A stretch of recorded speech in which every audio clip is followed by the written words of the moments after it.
Hello, everybody. Excuse me. Please apologise. Please apologise. I apologise. Um, throughout this live broadcast, um, for any sort of from myself like sneezing, coughing, my throat, and all that stuff. Just want to say straight off the bat, I have come down with a bit of a cold and everything, and a bit of my throat as well is going a bit nuts at the moment. That time of year. So please excuse me on that front. But in the meantime, I've come to you at 9:02, slightly late, ever so slightly late, going live. But I come to you this evening with a special dedicated live chat. I will hopefully I will be joined by my good friends Sam and Lawrence. My good friends, Lawrence and Sam. And we are going to pretty much be dedicating this broadcast or this live chat to mostly or to celebrate Stan Lee's career, the work he's done, the characters he's made. We're also going to probably talk about our favourite Marvel characters that Stan was a part of in creating and the story. Also, Marvel, when it comes to the live action Marvel movies, we're going to be talking about those because he has had cameo appearances, but they would have gone to Stan for creative input as well.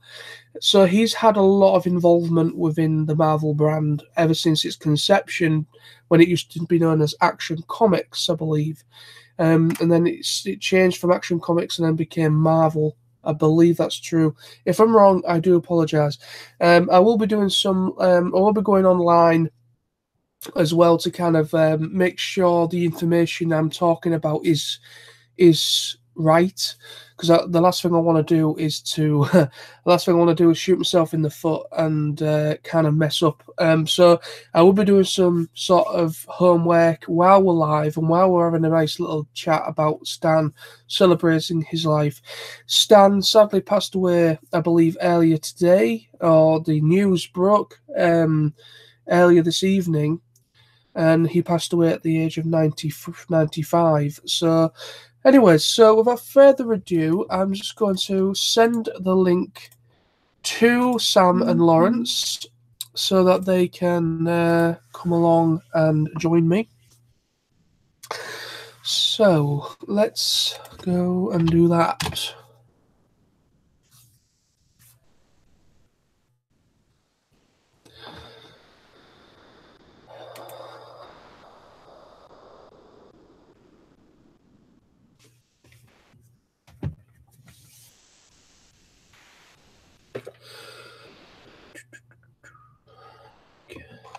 So I won't be a moment, folks, so please bear with me for a moment. Yes, and yes, and yes.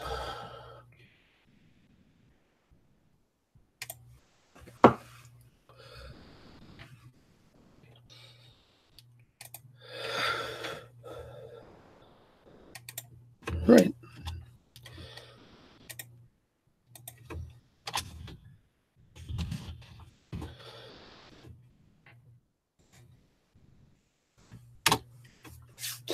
So that is now done. The link is now sent for those two to then come along with me.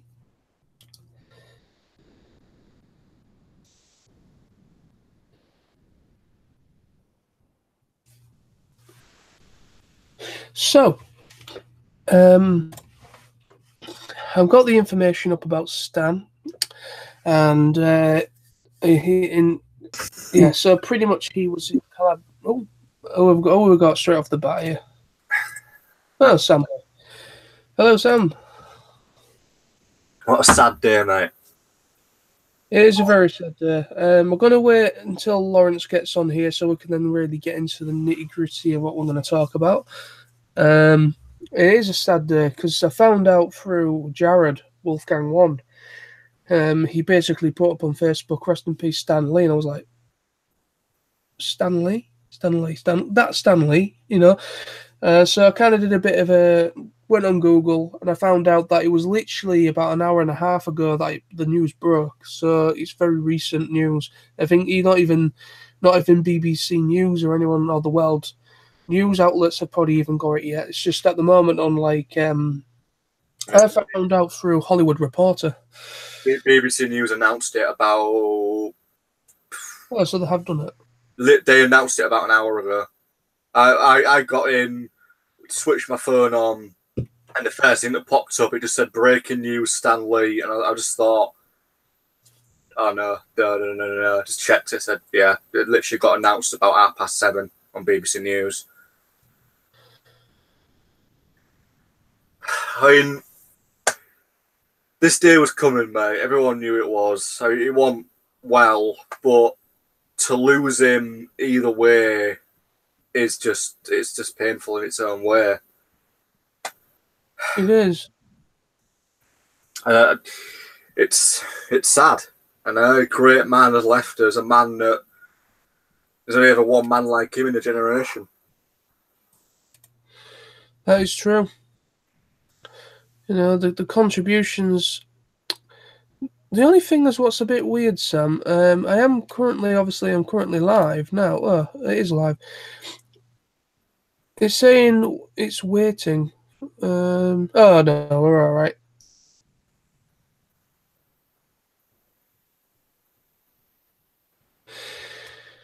Right, so just a moment.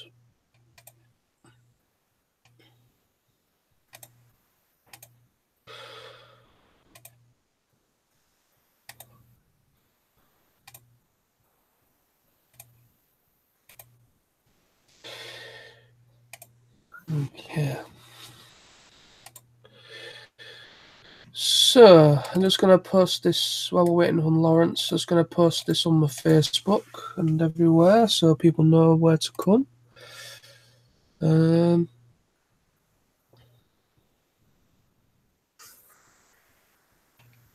It's very much one thing that's worth mentioning is I'd be interested in to know, because one thing for sure that was pretty much well known was that Stan Lee was actually filming his cameos in advance, like years in advance. So I don't actually know just how many cameos he'd done or how many more cameos will show up in the Marvel films, but they need to do a proper send off for him, but they need to have a proper marking in the next Marvel film. But I want it to be not just the stereotypical, in memory of Stan Lee at the end. I want something more than that, something that really gives him a send off. But you can just see right now his funeral will be packed with cosplayers. Oh God! There'll be loads of cosplayers at his funeral. Yeah, he had a massive impact on a lot of people's lives because a lot of people, just like me, when it comes to cartoons and anime and such as that, in a very similar fashion, Stan Lee's contribution to the animation industry and comic book industry and so on, he pretty much was just like with me with cartoons and everything, where it helped you through the darkest times. It helped many people through the darkest times. These were like average, normal human people, and some of them were obviously alien, but for the most part, like Spider-Man and so on, they were just normal humans that ended up getting infected by something and became a superhero. And it's pretty much like the whole idea of Stan Lee. His influence was to say that you are special. Everybody on this planet is special, and never think of yourself, never sell yourself short. And that's the whole idea of why he came up with these characters. And he was pretty much kind of in that mindset, really. He was a visionary. In a lot of ways, he was the type of person who believed in dreams and believed in hope. And for a specific way of thinking, he was very much a man who fought for equality. You know, he wanted equality, because look at X-Men. X-Men's a classic example of that. X-Men is heavily about equality and diversity, and a lot of the stuff that Stan Lee did, especially in the 90s, or the 80s and 90s, was all about equality and diversity, but just done in a superhero format. Yeah, that's true.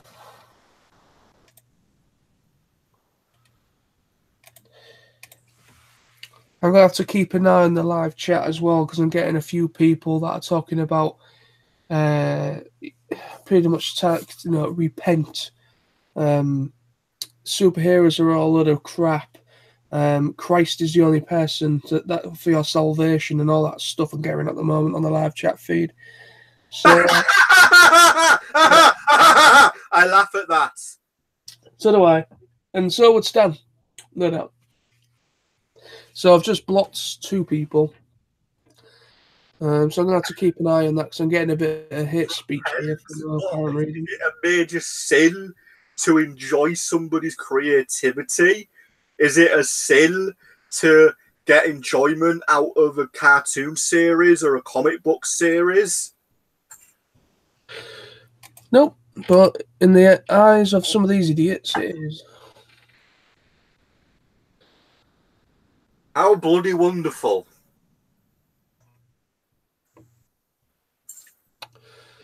I know. If anybody says anything like that, you will get blocked. We're not here for religious pandering. We're here to remember the man who, let's put it this way, not only was he a comic book creator, a storyteller, an entertainer, he was also a soldier. He was there at D-Day. He was on the beaches at D-Day. Yep. Now that's something worth mentioning. Stan Lee was a lot of things, and he was a damn brave man. And he probably saw stuff that you can never comprehend.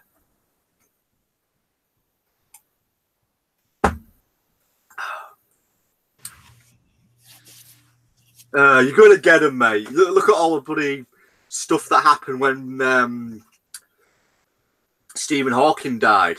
I know, there was loads of stuff like that. Loads of people bloody down that route. You know, Stephen Hawking, he's burning in hell. Oh, bullshit, is he? What he burning in hell?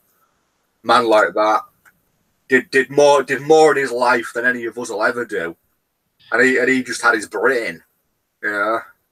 Stan Lee's the same. That man is one of those people that had a life that most of us could only ever dream of, and most of us will never truly be able to touch.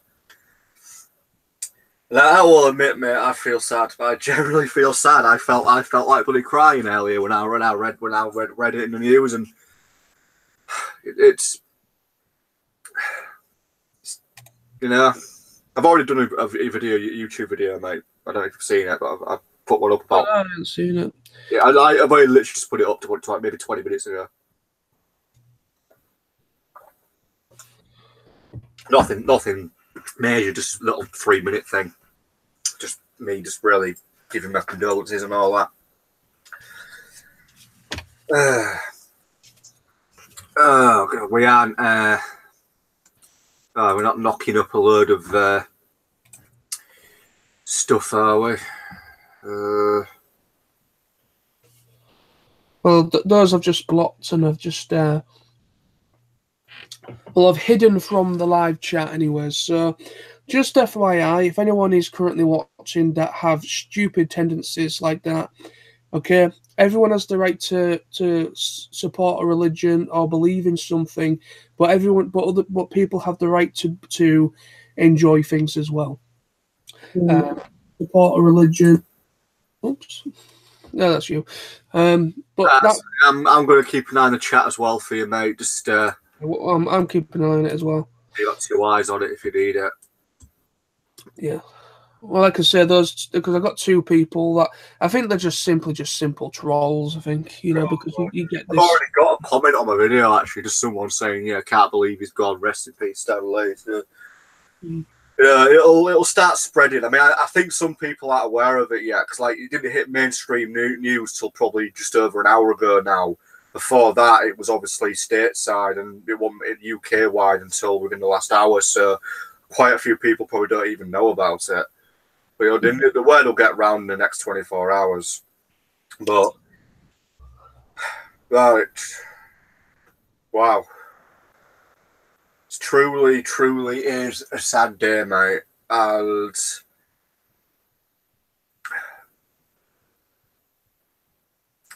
man, because I was just thinking when I was a kid. Aside from the obvious, the other stuff I was watching was Marvel. I mean, Spider-Man, X-Men, Fantastic Four, all that stuff that I remember watching. And you just think that Spider-Man, for example, Spider-Man and the X-Men for a start. I mean, bloody hell, Wolverine was my all-time favourite X-Men. Absolutely love Wolverine. Spider-Man I love well. And I think, characters that Stan Lee created, Spider-Man, for example, Spider-Man will always be hugely popular. But I think the great thing about Spider-Man, his overall character, is he is designed to be a relatable character. He's an average. He starts out as an average 15-year-old who gets all these abilities, and for a lot of it is fighting on his own and having to deal with life in general and having to try and balance everything out. And for a lot of ways, Spider-Man is a relatable character because his story isn't blown out of proportion. It's a very simple story. Stan Lee created that. He created that story. In a lot of ways, I think Spider-Man, I would have to say, is definitely one of his greatest achievements. It's a character that everybody knows. Not one single person will ever not know. I mean, look at that video. Remember that video on YouTube, on Facebook a couple of months ago? Had that kid dressed as Spider-Man, and his dad was like swinging him around the house. Yeah. I mean, that right there, that's it. I mean, that's Spider-Man's bloody hell. What was his first Spider-Man comic done? It was the 80s, wasn't it? Oh. Let me have a look. I'm sure it was I think it was the 80s. Spider-Man. Spider-Man.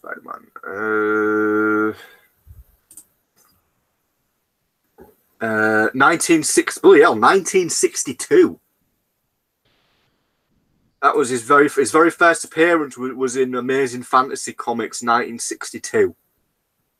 So you think 1962, and that bloody hell, that's realistically, that would mean he's pretty much been around for the last nearly 70 years. And he's a huge Marvel favourite. That just says everything. It really does. I mean, to be honest, I think for me, just that hopefully once Lawrence gets on here as well, we can really go into town. But I think for me, I mean, when I found out about it, it was just like somebody shot me through the heart. Really, it was just like, it was just like, Jesus Christ. I mean, this year for me has been shit anyway, and obviously last year was as well. But this year's been crap for me, and to hear probably one of my all-time big inspirations when it comes to animation and artwork, and or mainly, I think Stan. Let me find out. Stan Lee, was he? Let me have a look.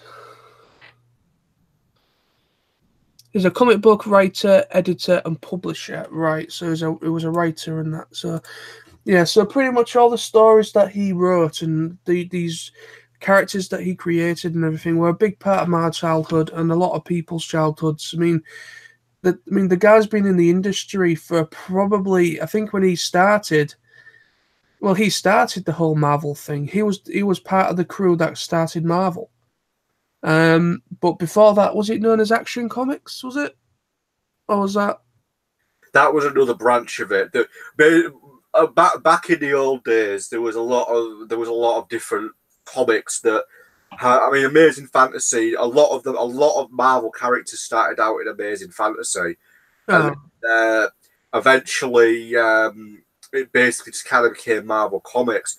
You still do get a lot of these like kind of sub comics, if you will, these days. I don't think Amazing Fantasy exists anymore, but you can still get a lot of the sub comics, kind of not part of the big leagues, but the smaller companies which produce their own like independent stuff. You still get quite a few of them, but a lot of the Marvel characters started out in Amazing Fantasy. Like Deathshead, for example, he started out in Amazing Fantasy.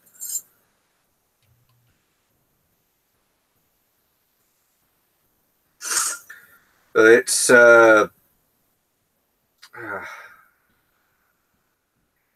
it's a tough day, right? But like as I said, the world won't forget a man like Stan Lee. You just never forget people like that. Oh no. I mean, to be honest with you, even though it's very sad of the news of Stan's passing, but at the same time, with what I've been hearing about his health and everything, his health has really started to drastically go downhill. I mean, the guy was 95, okay? So when you get to that age, or if anybody is lucky enough to get to that age, you are going to start, obviously, your body's going to start to, not be as good as it used to be. But obviously he was going through he had a lot of depression as well in his personal life, because obviously his wife passed away last year. And he was married to her for 40 plus years, I think, if I remember when I looked up earlier.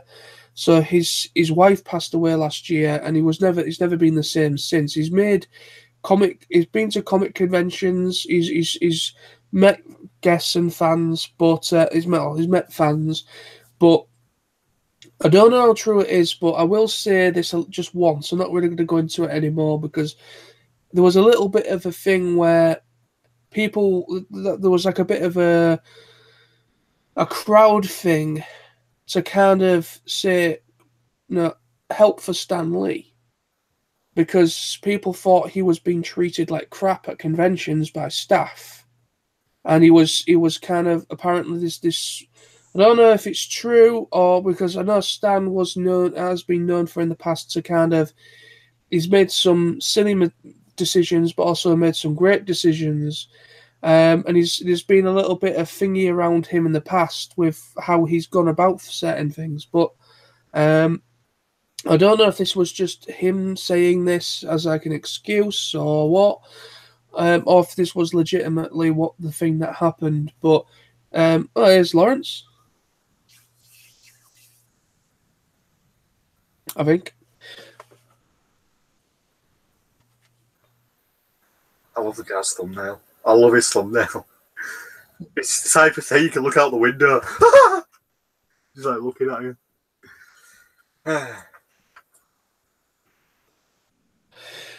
But yeah, so I heard that there was some kind of thingy around that staff at some conventions he'd been going to.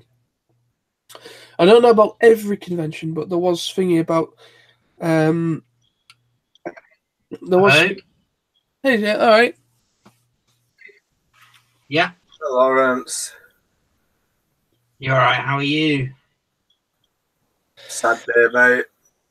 Very sad day. It is, yeah, but we've lost an icon. We have indeed. Legend. But yeah, so let's move on from that bit like I was talking about, because I was talking about there, Lawrence, before you popped on, that there was stuff in the news about that he was made to do really stupid hours at the age that he was, because he was 95 when he passed away. So he was in his 90s, and he was kind of forced by staff to kind of do prolonged signing sessions and so on. And people thought that he was being treated like crap by, made to do long hours without many breaks and things like that. And then I think things started to kind of get better. I think because he was doing convention appearances pretty much right up until he passed away.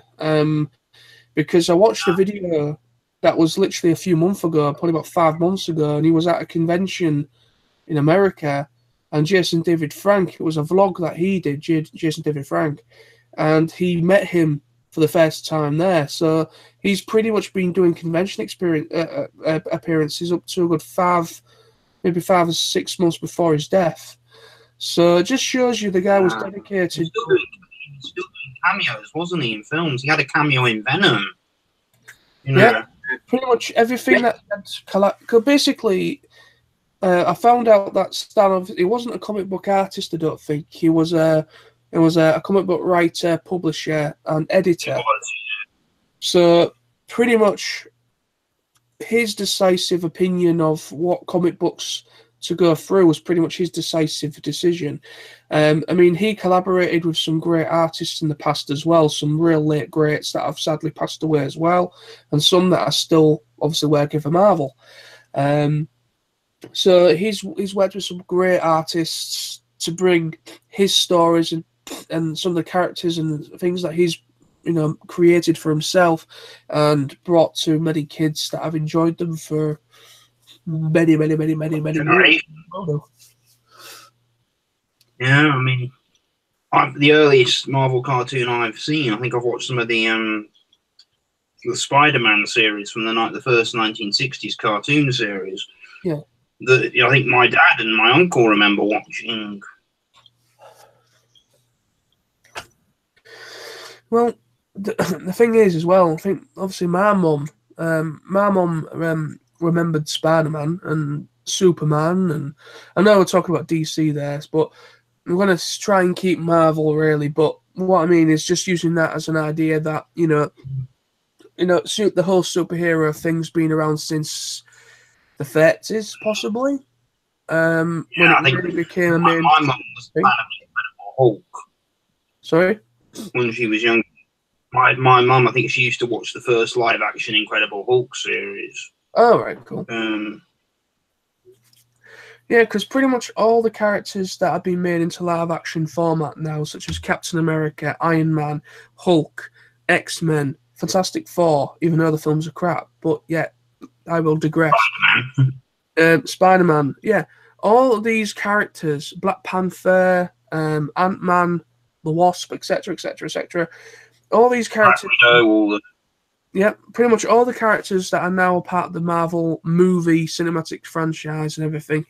All those characters were comprised of collaboration with Stan Lee, as well as many great artists and other writers as well.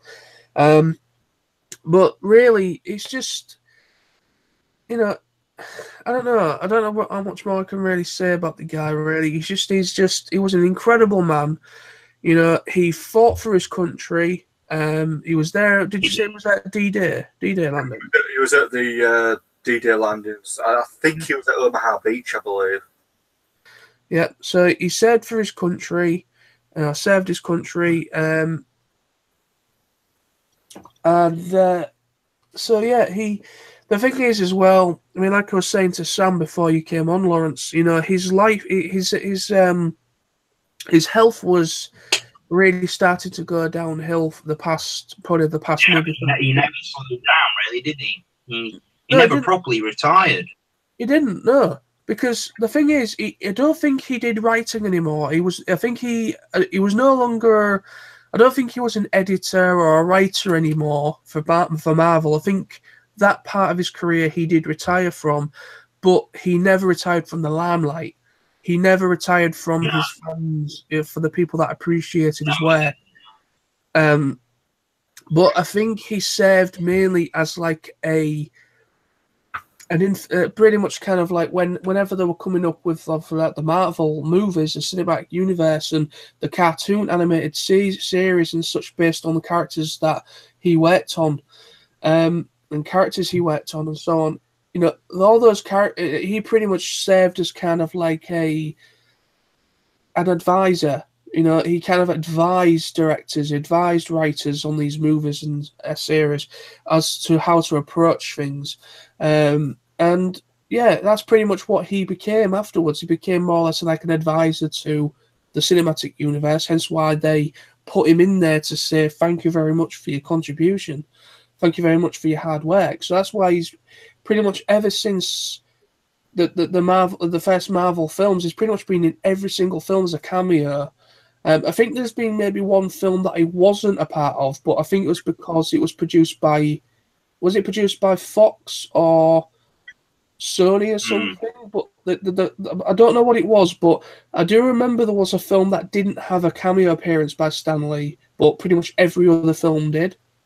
I can't remember what it was. I can't remember. I know that was Men in Black originally a Marvel comic? No. It was, wasn't it?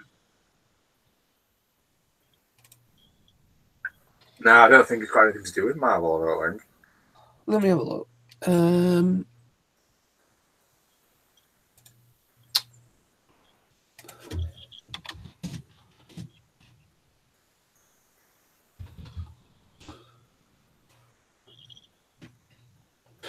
Right.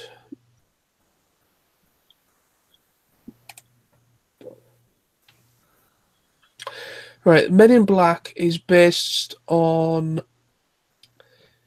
obviously, must be like a comic book or a graphic novel. It's based on an American comic that was created and written by Lowell Cunningham, illustrated by Sandy Cruthers, and was originally published by Arcel Comics. And then that was bought out by Malibu Comics. And then, well, no, it did become Marvel Comics. Basically, it started off. Men in Black is essentially now is a Marvel comic book now. Mm-hmm. They own the rights. Marvel own the rights to the comic book because it was originally Arcel Comics, and then Arcel was bought out by Malibu Comics, which itself was bought out by Marvel Comics. And then 3 issues were published in 1990, with another 3 the following year. And obviously there's sequels and spin-offs and various things as well from it. But that's where it all started from. So yeah, it was a comic book, but it was Malibu Comics was bought by Marvel, so it became a Marvel property. So I just looked that up. But I don't think Stan Lee was a part of it though. But yeah, so let's get into the whole idea. We've been talking about Stan Lee and our thoughts on him. We'll come to that again probably a bit down the line of this live chat. So I just want to go to everyone individually, and I want each of you to think of if you can't remember a specific comic book that Stan Lee worked on or wrote, or that is one of your favorites. If you can't remember or don't know, then don't worry. Just think of a character that you know Stan Lee created or was a part of the process of creating, and you know your favorite characters out of the Marvel universe that Stan Lee was a part of, and then we can just go from there. So we'll start off with you, Sam. What would you say is your most memorable and your most favorite Marvel comic book character that you know Stan Lee has worked on? Spider-Man. Yeah. But Spider-Man's pretty much the main thing he's mainly known for, but he's known for also Fantastic Four as well. And, I think I remember him for the first Sam Raimi film. Yep. Said he was just sat in his kitchen and he got the idea from seeing a fly on his window or something, and he was thinking it would be a good idea to have a hero with the powers of an insect. Anyone else you'd like to mention, Sam? Is it just Spider-Man, or is there any other characters that you love from Marvel that you know? Because Stan Lee did work on the X-Men stuff as well. Yeah, I mean, Spider-Man and X-Men were always my 2 favourite cartoon series growing up as a kid. I mean, I was watching them all the time. Spider-Man and X-Men, well, quite similar. They were set in the same universe. Well, all of it Marvel is, but in a lot of ways, Spider-Man and X-Men always fascinated me, because with X-Men you had all these different characters with all their own awesome abilities and fighting other mutants. And Spider-Man was the hero that was always kind of beating the odds. He was always on his own, but he was real smart and clever and fighting the fight by himself. I mean, Spider-Man and X-Men are my two favourite all-time Marvel series that I was watching when I was younger. I mean, I'd probably say my favourite graphic novel from Marvel, which I'm assuming Stan Lee would no doubt have been involved in, is the graphic novel for Age of Ultron, which is really good. That's a damn good story, that. The graphic novel is really good. But I'd say, just from a series perspective, Spider-Man and X-Men were my personal favourites for Stan Lee and Marvel. Right, Age of Ultron, right, so it's based on obviously the Avengers, but yeah, so Stan Lee was a part of the Avengers anyway, so he would have been part of maybe the editorial department, or he was probably one of the writers, but it says Stan Lee, by Stan Lee and Jack Kirby, so those two are credited to coming up with the Avengers and the characters and everything.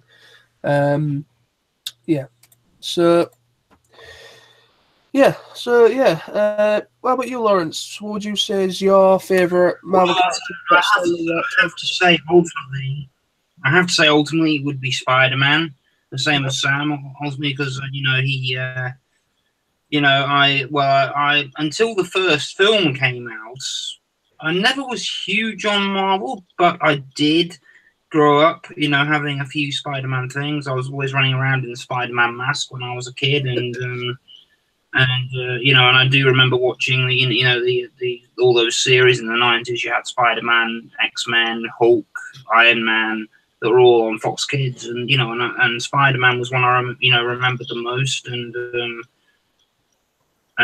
when the first film came out in 2002, I saw that, really enjoyed it. I think that's what people have wanted for the longest time, was to see Spider-Man make his big screen debut, and it did an awesome job.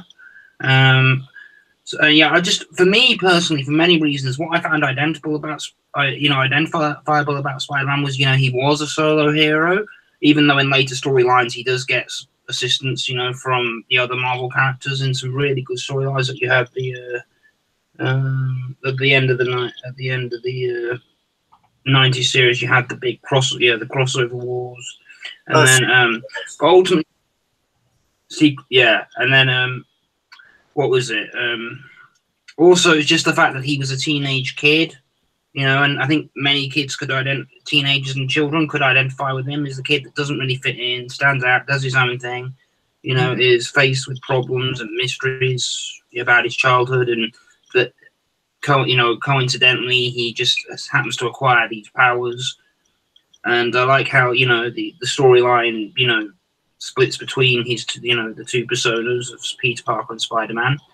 So yeah, ultimately my number one has to be Spider-Man. If I was to say anyone else, I say I also really like Daredevil as well. I liked the concept for Daredevil. Cool. Okay. Even though the thing is, right, I'm not quite sure if Stan Lee also worked on early concepts for writing of DC characters as well. I'm not sure. I'm not going to quote myself on that, because I think he did. Yeah, because I remember him saying in an interview, like when the Ben Affleck film came out the year after Spider-Man 2003, which, to be fair, wasn't all that good, but he did say, because he had a lot of concern and wanted to get a lot of approval from blind people about what their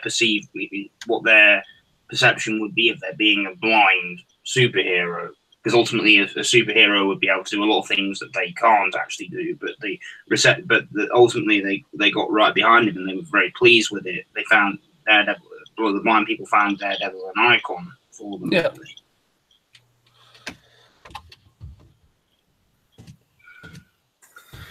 Okay. I'm just finding out a little bit about Stanley. I mean, he's mainly obviously known for. He's mainly obviously known for Marvel, obviously, but I noticed something that apparently he does have. There's apparently reports that there's going to be a cameo of him in a DC movie coming up. I'm not sure. Yeah, because I did. He did get a contract with DC quite recently. Yeah. And obviously, Marvel and DC have done crossovers before, in alternate universes.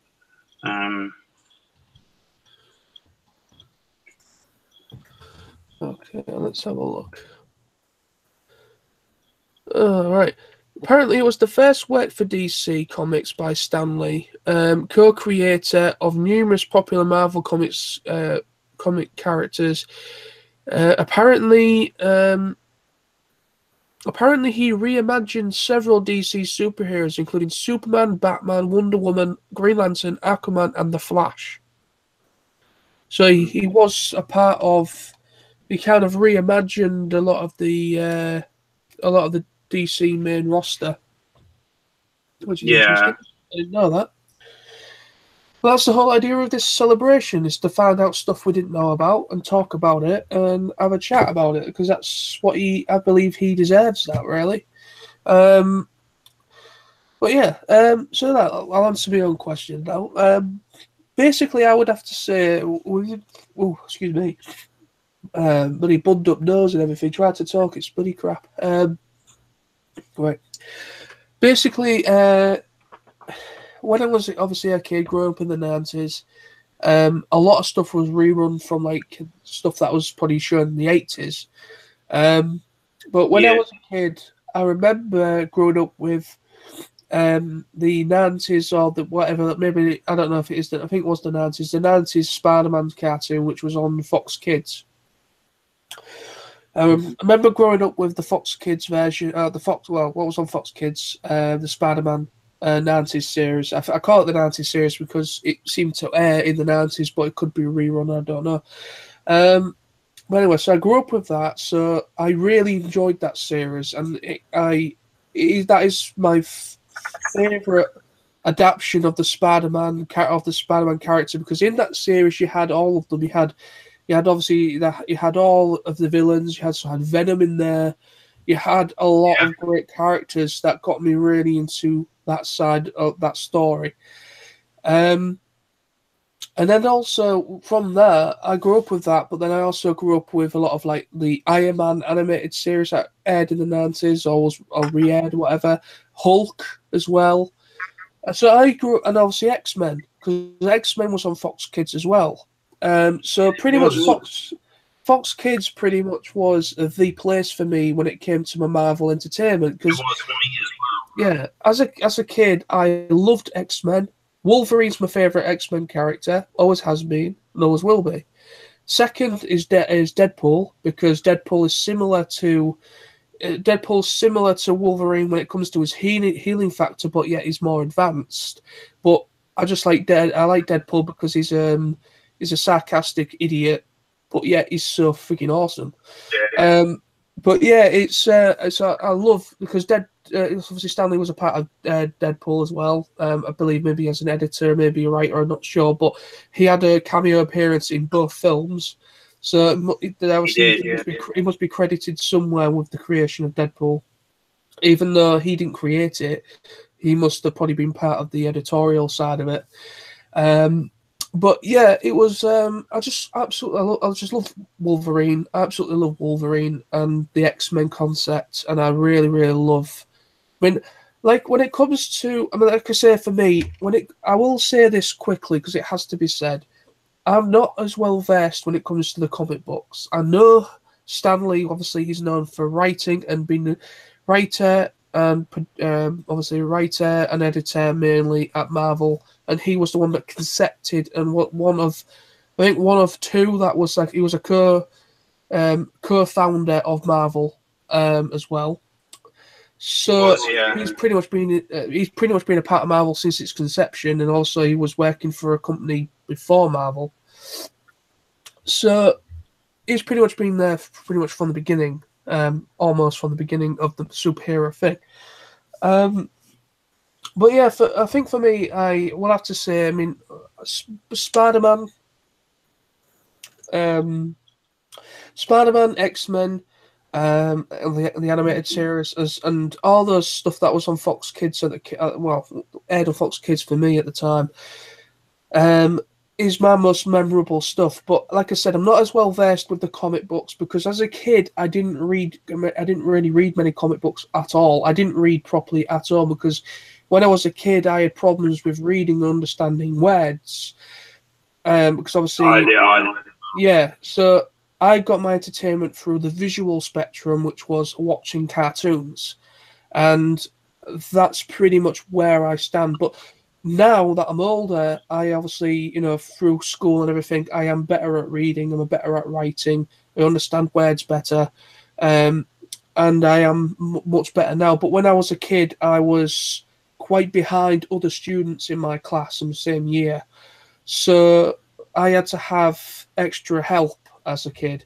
So that's the reason why I'm so behind in the comic book stuff, and I've never really been able to get caught up with it because it's impossible to get caught up with it because there's so many variations of characters. You got the Amazing Spider-Man, you got the Spectacular Spider-Man, you got this Spider-Man, you got the all the different ones. You got like Miles Morales, you got Peter Parker, you've got all these different versions. It's very difficult to keep just to catch up with that because there's so much history. I mean, the series I remember most fondly was obviously the Knights of War.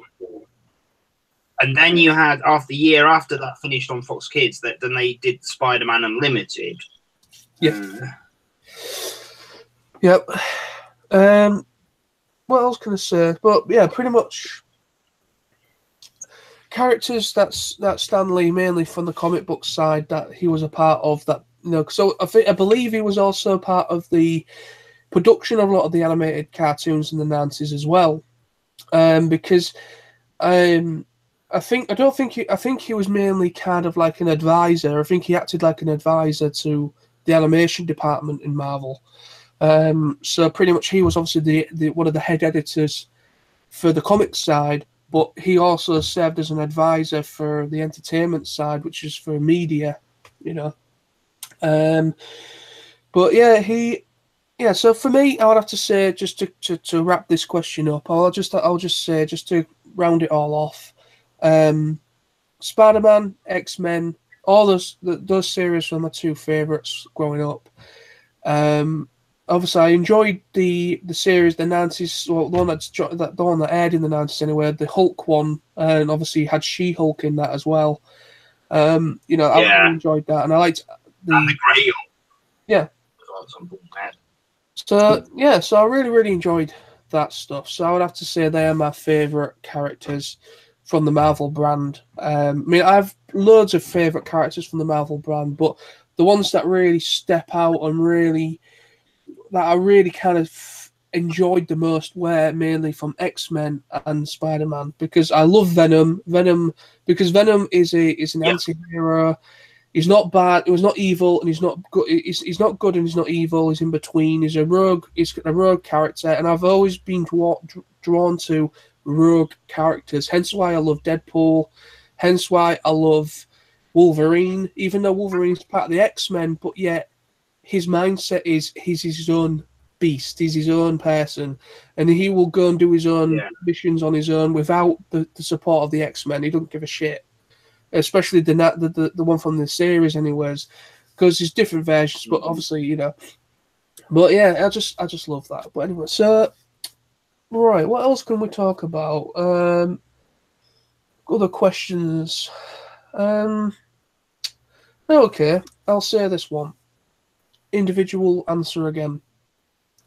What would you say for Stan Lee as a person? In your own words, what do you think? What do you think? How much Stan Lee actually meant to the nerd or geek comic book culture and cartoon anime or whatever? Pretty much the whole comic culture. how much do you think he meant to that, and how much does he mean to you with your nostalgic factor and everything? Well, just so much. I mean, he created these characters, these storylines, these, and all these different universes, and just the storylines of all the characters individually, and then all the characters together, the personal problems that they went through, and because in many situations, like Daredevil, you saw the personal side of his life, being that Matt Murdock was a lawyer, as well as being a vigilante superhero, and Spider-Man's difficulties in life, trying to balance being just a teenager, having to just be the one there to support his aunt, who's and his uncle died. The way that Stan Lee dealt with things, despite being a fantasy, a science fiction to a fantasy world, had a very realistic tone to it. Yeah, it did. So I think he meant so much to people in the whole geeky culture. He did mean probably so much, and he's probably given people so much of what they've grown to love and will continue to love. Yeah, and that's certainly what he's given me. Good. Okay. Do you want to add anything else, or is that it? That's really all I can say, to be honest. Okay. How about you then, Sam?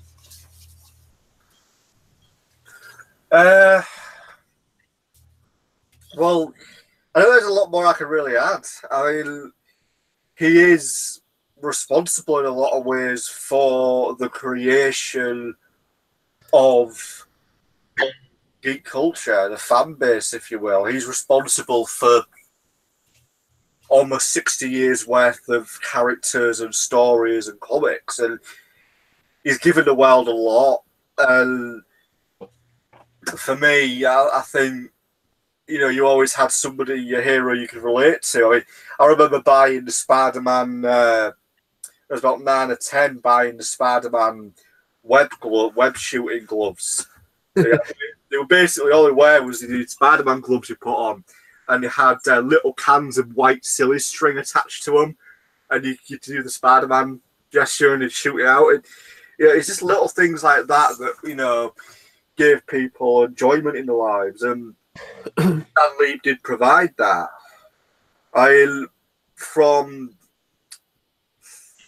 a comic side of things, he changed the comic world. He redesigned it. I mean, before Stan Lee came along, comics were more like little independent things that were popped up on corner shops and in your local corner shop for like a pound or two, and there was no real world in the there was no real universe. There was no real character concept. It was just basic stuff set up to see what the public liked. Then Stan Lee started it all with Captain America. That was his very first creation. From there, everything just evolved on its own. And, nearly 70 years later, you've got one hell of a world of its own. We've got the Marvel Universe. And there's not a lot out there which I could say can compete with that kind of legacy. Well, that's true. I think the closest that could compete is obviously DC, because DC are the closest rival to Marvel. So, DC, like Superman and all those characters, came out pretty much at the same time of a lot of what would become later the Marvel characters. So pretty much Marvel and DC are pretty much from the same time bracket, which I believe is the 30s, I think it's when they're... Yeah. I think the 30s, 1930s, I think when they started to really kind of make comic books and really go down this superhero route. I believe. I could be wrong, but anyway. I do know that some of these characters, like Superman and all those characters, kind of go right back to the beginning of comic books, really.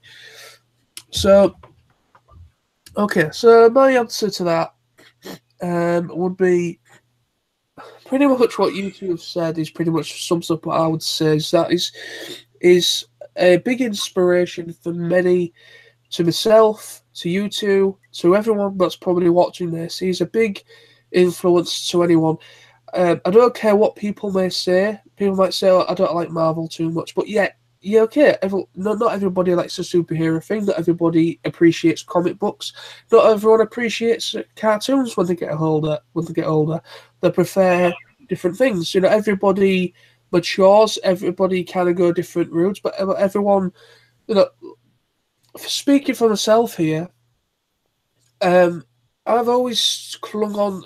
I've always kind of tried to keep my inner child there and enjoy stuff that I enjoy. You know, yeah, I've always kept my inner child there because it's what makes me happy when I'm down, and I enjoy to think about stuff that is what I see as nostalgic. I love the nostalgic feeling that I get from stuff that I watched when I was a kid, and I love to experience that rush that I had. Well, that I remember having when I first discovered this whatever characters or whatever series. So obviously since me being a kid, and obviously things I've branched off into different stuff. You know, I like technology. I'm into science. I like space stuff to do with space. I'm interested in comic books, superheroes, cartoons, anime, whatever. You know, I'm into video games. I'm into pretty much the big spectrum of the geek thing. And Yeah, I think so. Yeah. You know, I've always still watched things I grew up with as a kid. And a lot of the things is just because, because I've, I all enjoyed it as a kid, but a lot of the things because a lot of the franchises and things I grew up, which were cartoons, comics, games, they've continued through the time, and or they've been, rebranded, rebooted, and, all those things, and as well as, the older fans clinging on and, hanging on and staying with it, and the way it introduces new fans, and then Marvel's a big part of that. As I say, there were live-action Spider-Man films made, I think in the 70s and 80s, but they weren't theatrical. They were like straight-to-video releases, which they weren't too bad, because I had a couple of videos. One, the Spider-Man: The Dragon's Challenge and Spider-Man Strikes Again. In those ones, there were no actual supervillains. He was just fighting, regular crime. They had live-action series, which was good. And now with the technology that's evolved, and how they're able to do this stuff with CGI. But I think in terms of comic art, particularly the Marvel, you can love the old and the new stuff. Because when I look back at old stuff, I really appreciate what we had. It's like the things we were able to do that didn't rely on CGI, or doesn't rely on CGI. It's well done in stunts. You had fantastic stunts people, and and I think the comic book. All assets of the comic book culture come into that. Just how things evolve. Well, that's it. I mean, people's tastes change. Some people when they're a kid, they enjoy stuff that majority of kids enjoy. So, like playing out with the mates, reading comic books, or maybe comics or games or whatever. People always remember something. People always, when they were a kid, they always did something that made them happy. But when they get older, it's kind of drummed into society, which I don't agree with. Where you find that it's drummed into society that you are now grown up. You are now 20. You say you are now 20 years old. You are now 30 years old. You are now 40 years old. At your age, piss off, because that pisses me off big time. I apologize for the French there, but I really hate it when people feel that they have to control somebody at a certain age. I mean, the end of the day, for me, age is just a number. Age is literally just a number. It doesn't signify. It is, it doesn't signify anything.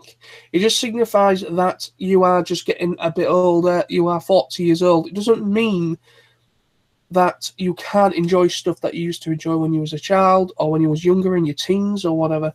You can still do what you want. You can go on holiday. You can meet up with friends. You can still experience life, you know? So, I mean, I understand, you know, some people come from different times, different, maybe they grew up at a time where maybe, I don't know, maybe they didn't have much of a childhood. So they were pretty much kind of, their life as a child was quite hard. So they didn't really, they didn't really have that appreciation for stuff that other kids may have had. I understand that. That does happen, unfortunately. But, yeah. But anyway, so moving on, like I was saying about what I was saying there is that, Stan is he was an exceptional person.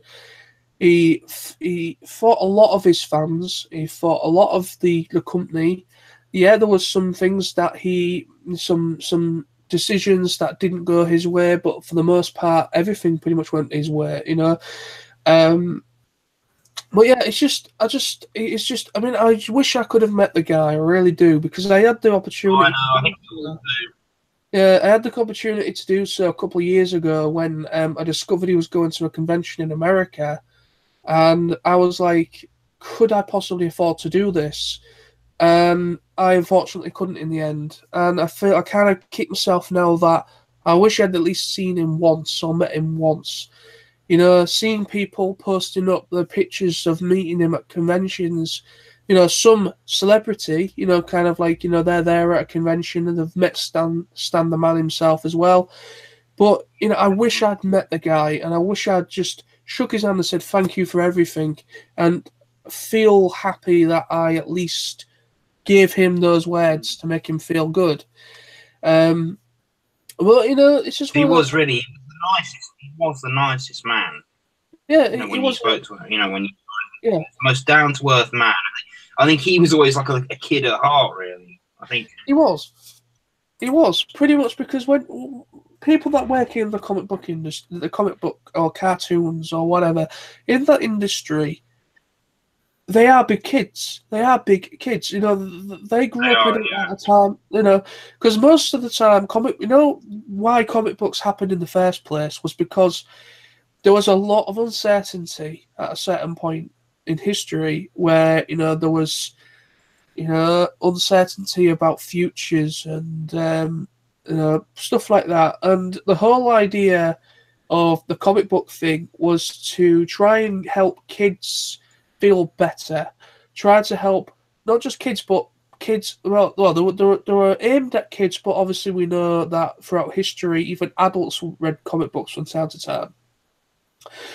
So what these did is, I mean, even in newspapers, they still do it now to this day, where they have like an article that is like a little cartoon panel.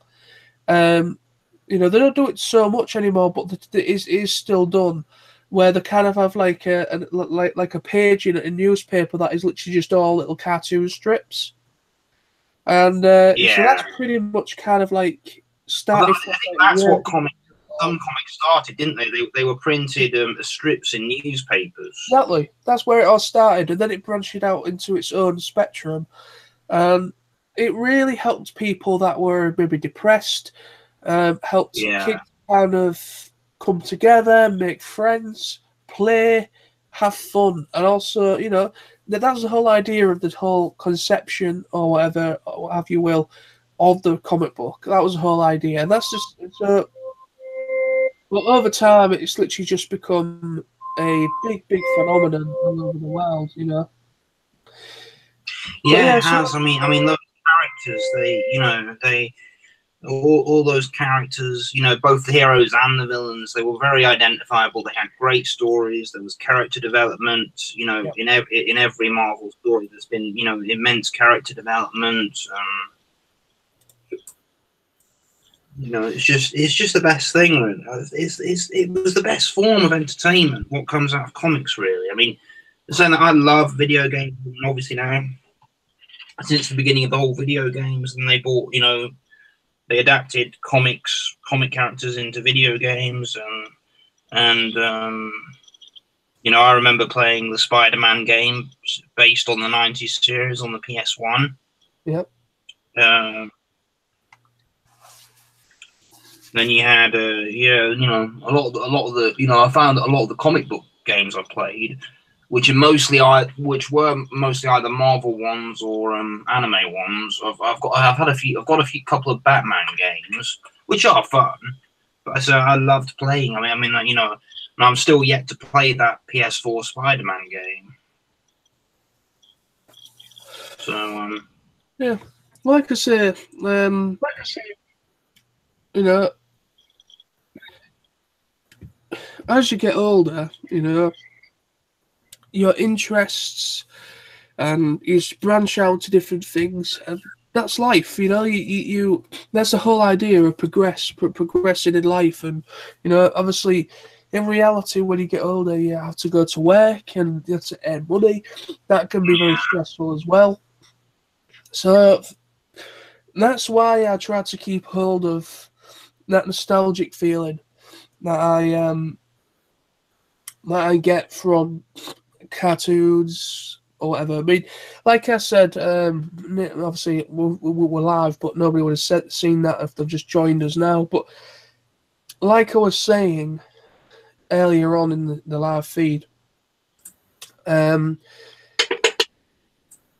I wasn't, like I said, I wasn't well-rounded when it came to comic books. Like I said, you know, I was more to this, more of the visual spectrum of things. Because of my learning difficulties that I have, I've still got them now. But when I was a kid, I really struggled. I feel like I didn't get the help that I needed.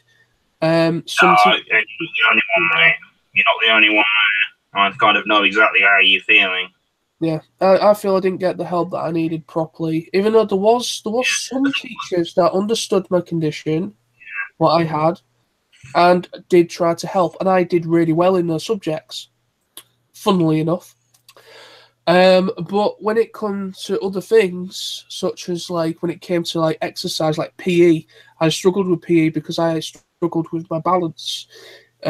And also I struggled with reading and writing and understanding words and understanding numbers and numeracy, maths. I can't.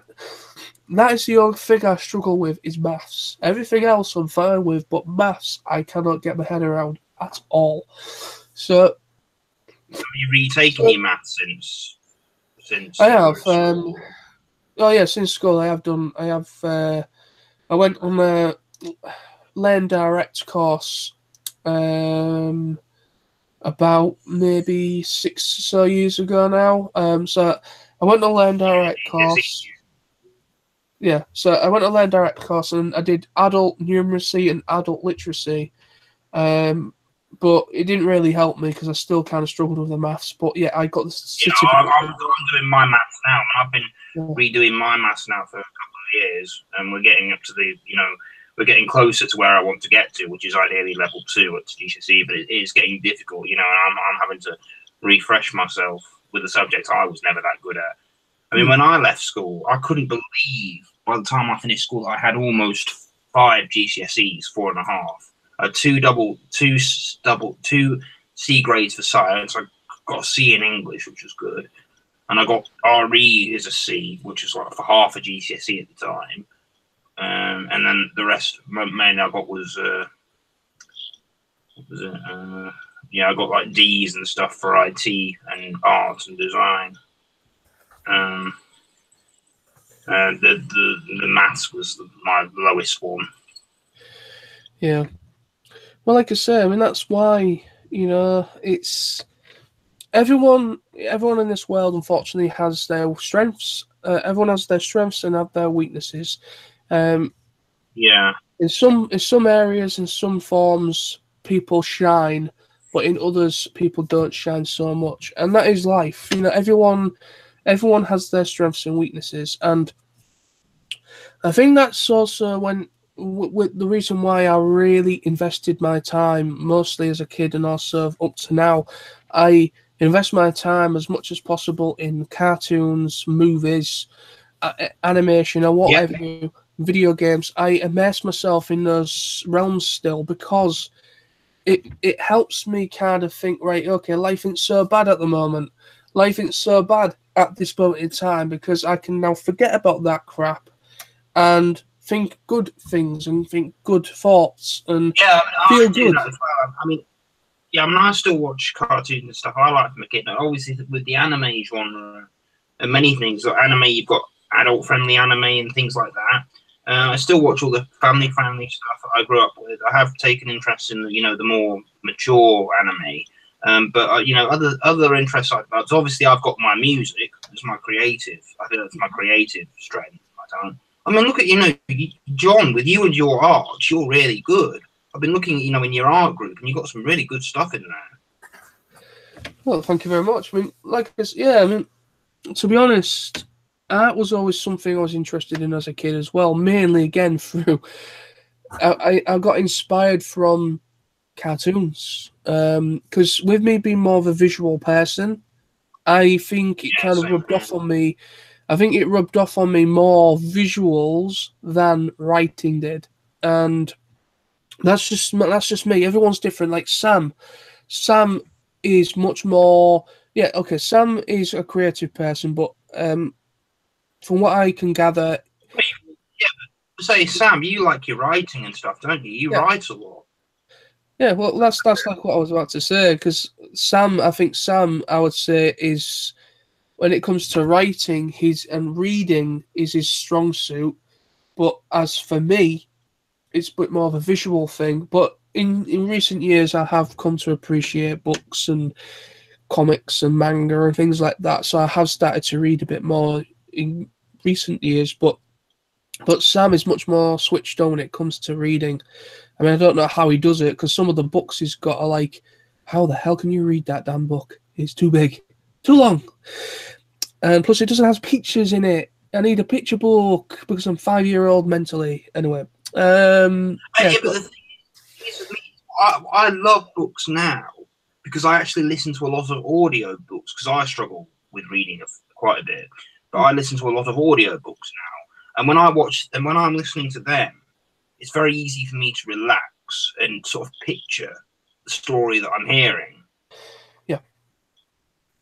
Well, that's kind of similar to what my dad's got. I think I take after my dad when it comes to reading. And I think I take after my mum because my mum's side of the family are my granddad, my mum's dad, he is an incredible artist. He really is a brilliant artist. He's nothing compared to what I can do. His artwork was so bloody great.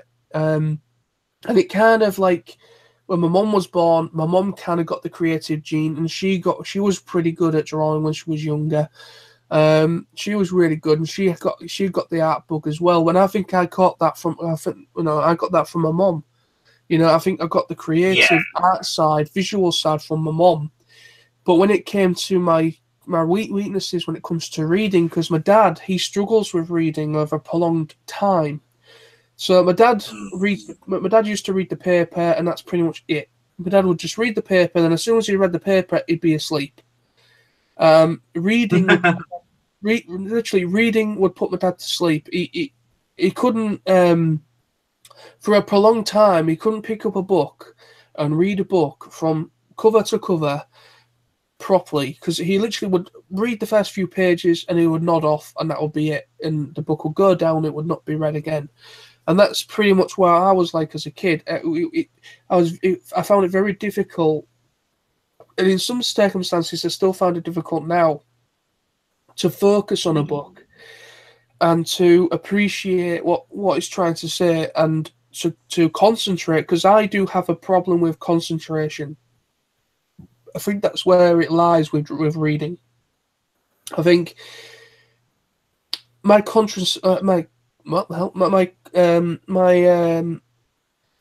just think trying to concentrate on a book is very difficult for me. It's just all those words. And those words, all those words over a point start to come hazy and phasey, and my eyes start to strain. I literally get eye strain when I read. and that's why I have to frequently take breaks. So like I might read like the first 2 or 3 chapters, and then I will I'll try and read at least the first 2 chapters of a book, and then I'll put it down, and I'll try and read some either later on in the day or the next day. That's usually how I read a book. I'll try and read as many chapters as I can, but then I start to feel my eyes strain, and then I have to put the book down because I can't focus anymore. And that's the way it is. I'm reading very swiftly. I often like miss a sentence now. Yeah, because my eyes move slightly independently, which my glasses mostly correct. It's like, but yeah, I can get strained reading. I mean, I was reading something on Wikipedia earlier. I was looking at the descriptions of an old book I was remembered from school, which I liked, a book about homelessness called Stone Cold. Oh, I don't know if you guys remember that. No, I was reading like the description. What? No, I don't remember that. Yeah. So, and I was watching on YouTube. I was watching the BBC drama version of it. I was reading a bit about the book that I remember.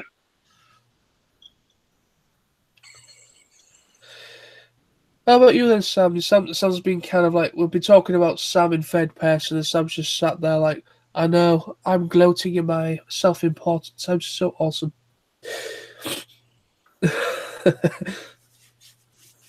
I'd like. Would you like to add to anything we just spoke about there, or? Well, reading's all about. I've always found I can lose myself in a book because I can just visualize a story and go there. And certain authors attract me more than others. I mean, I like fantasy genre. I like big open fantasy worlds full of all sorts of stuff and complicated plots and mystery plots and things like that. And writing, a bit of an overstatement. I've got gigs worth of stuff on this computer that I've written over the years, just random stuff some stuff I've not finished, others are just general ideas I've jotted down. And you know, I've got MLP fan fictions that I really need to try and finish. You know, I don't know, just fantasy in its own way just fascinates me. Well, that's it. Yeah. Well, that's one of your strengths, you know. Everyone has their own strengths. I mean, for me, I'm much more of a visual person when it comes to kind of like visually watching something and looking at something. But when it comes to reading, even though I am a bit better than I used to be, but I do suffer from eye strain and trying to focus on a book for a prolonged time. Yeah. So like I said, I can only kind of read for so long, and then I have to put the book down. But when it comes to comic books, I think the reason why when it comes to comic books, hence why we're talking about Stan Lee and comic books, but when it comes to comic books or manga, like the Japanese comic book, when it comes to those things, yeah, okay, there's images there. Yes, okay, you've got artwork, but yes, I think the artwork is what draws my attention, and it draws my attention easier, and then obviously then I can follow what's being said and what's going on, and I can literally lose myself in a comic book or a manga. I can lose myself in those two things incredibly easy, and I could read them for hours. And literally, that is the difference between a comic book or I think that's probably why I regard them as so special, is because I'm not the only person out there. I don't regard myself as the only person out there that has problems with reading and writing and stuff like that. But for me, I mean, I'm okay when it comes to writing now. I'm very good at spelling. My spelling age is actually really quite good. And also, I am good at writing, but I do suffer from punctuation and grammar problems from time to time because I don't understand where things are supposed to go properly. Anyway, so we'll move on from that. We're talking about Stan the Man. We're not talking about that anymore. So what else can we talk about to celebrate the great, awesome Stan Lee before we move on with other subjects? Because there is other stuff I would like to talk about as well. That there's two movie trailers that. Two teaser trailers that came out today. Pokemon! We're not going to talk about them yet. Yes, I watched I watched it a few hours ago. The Pokemon. Damn, you've done Yes, it now. yeah, Pokemon Detective Pikachu. Looks really it's going to be really funny.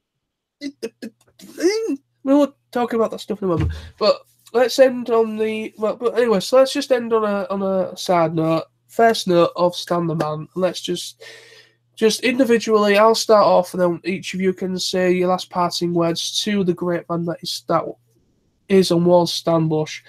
Stan Lee, you mean? Stan Bush, Stan Lee. Sorry. Careful, John, don't get me wrong, Stan Bush is a great man. Stan Bush is a really great man and a great artist, but not in that way. Stan is copy of Spider-Man. I loved it. What? Was there an album called Spider-Man I did?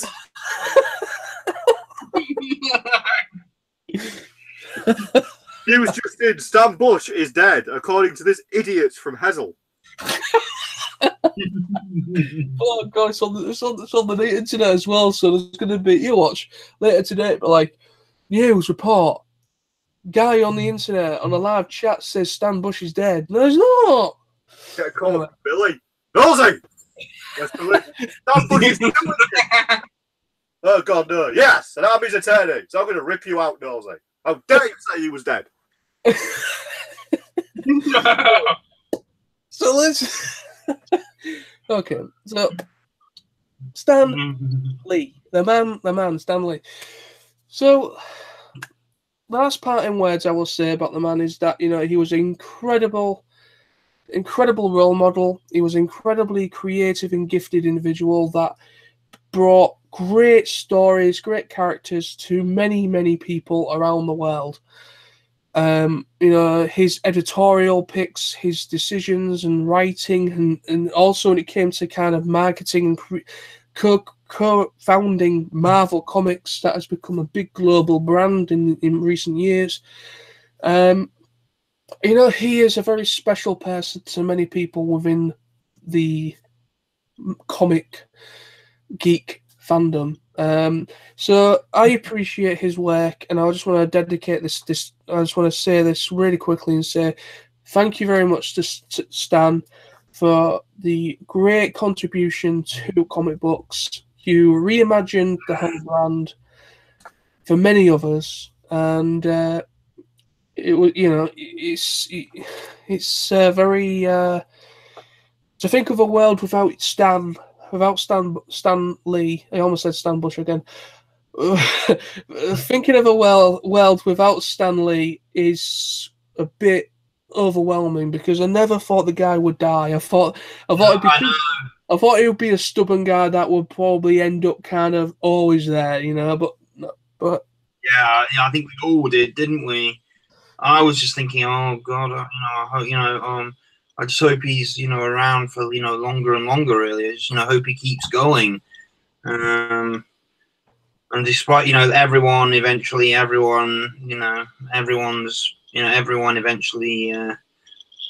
leaves this world, or, I think, he lived a full life. He brought happiness to people. He made the childhoods, and has really contributed to so many people's lives. He's changed people's lives. He's given us characters, comics, stories, comics. His work, has given us movies, video games, pretty awesome toys, all kinds of merchandise, and just I think he created a brand of entertainment that we know will live on. Will live on for generations to come, and generations to come after us will probably know who he is, and come to admire his work. Yeah, exactly. Well said. Would you like to say any parting words, Sam? Yeah, all I can say really is Stan Bush's work will never be forgotten. His name will never be forgotten. People many years from now will still know of him, will still read his stuff, will still watch Marvel-related stuff. And he will never, ever be forgotten. He will be a man that will transcend time. And we will never forget him. We'll never forget his work, and we will always miss him. And he will be missed. And we have lost a great man today. Oh, definitely. Okay. So we're going to end that first section. Was it only? Was it this morning in America, or was it only recently in the last few hours? Well, Literally, it was announced about 2 or 3 hours ago. It was announced. It officially. Yeah, it was announced in the. He went to the hospital about 8 a.m. in America, didn't he? It was 8 a.m. He was taken to the hospital, and he died, and he passed away after he arrived. It was announced at about 7:30 this evening, and so then I think about it would have been about an hour and a half before that, so it would have been about 6 p.m. here, which would have been around about 6 a.m. over in America, something like that. Yeah. Okay, so we're now going to move on to the extra section. So this is going to be just a general thing. So I dedicated the first maybe 2.5 hours of the chat talking about Stan the Man, which sounds about right. So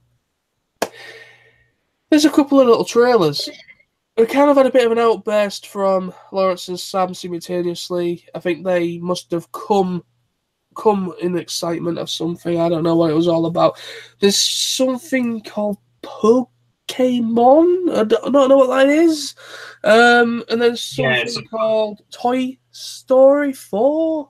I haven't watched that teaser yet. Yeah. Anyway. I haven't. I've watched the Pokemon one. What? I've watched the Pokemon one. I haven't watched the Toy Story one yet. Okay. I've watched the Pokemon. Okay, so let's talk about the Pokemon one, because that is obviously the one that all three of us have seen. So I will just say straight off the bat before anyone else, it looks good. I'm happy. I thought it was interesting that Ryan Reynolds is playing Pikachu. Interesting. But there's a little niggly thing. The CGI looks a little bit crap. Yeah, but I generally think it's early. I don't think it's fully rendered CGI, mate. That's what I'm thinking. I mean, that's just a niggly thing. This is the first teaser trailer. And I think it's just a few people have said that the whole seeing these Pokemon creatures in a 3D spectrum for the first time like this is weird. Seeing like a very, very fairy Pikachu, and you're like, really? But yeah, because they would have had fair, if it was a real creature, it would have fair. But because it's an electric mouse, so essentially, yes. But yeah, so it's a really, really fairy Pikachu. Then we've got a really interesting, I was happy to see a Charizard in that because he's one of my favourite Pokemon. Yeah, I agree. But I think that's all I want to say straight off the bat is that I think the CGI isn't great. But they still have quite a while until May of 2019 when it actually gets released to finalise the animation. So it looks like everything else is pretty much finished. Obviously, the filming. So they're now into the final process of the CGI process. Next summer is coming out, isn't it? So it says next summer on the trailers. It says next summer, doesn't it, on the trailer? So Well, basically, it's according to the internet. Pokemon or the Detective Pikachu film is due out in May next year. I don't know if that's the American release or if we're going to get it before or after, but it's looking at May next year. That's what I assume. Obviously, the film will be going to Japan. I mean, what will they think of it? Well, obviously they're going to enjoy it because they've actually got a couple of Japanese actors in there, English speaking. Yeah. We've got the guy who played Drift in the last two live-action Transformers films. They've got him in it. Yeah. So he's going to serve as a Japanese actor that's well known in Japan. So that's going to get people flocking to the cinema. But, yeah, I mean, could it be another repeat, sort of the Power Rangers movie kind of thing? Like, a majority of the audiences, really didn't like it because it, despite of how good I thought it was, but it kind of looks like it could be the same thing. You really won't know what to expect until you see the film. And this is a reboot of something that's classic. That's, well, not a reboot, but just kind of a new take on something that people love so much for, you know.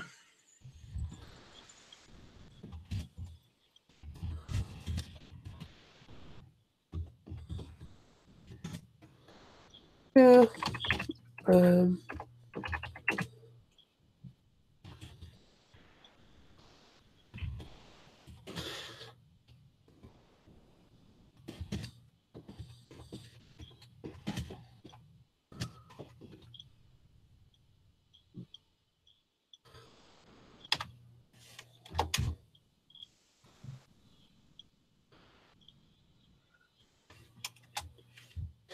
It'll be a minute. Just replying to people on this thingy.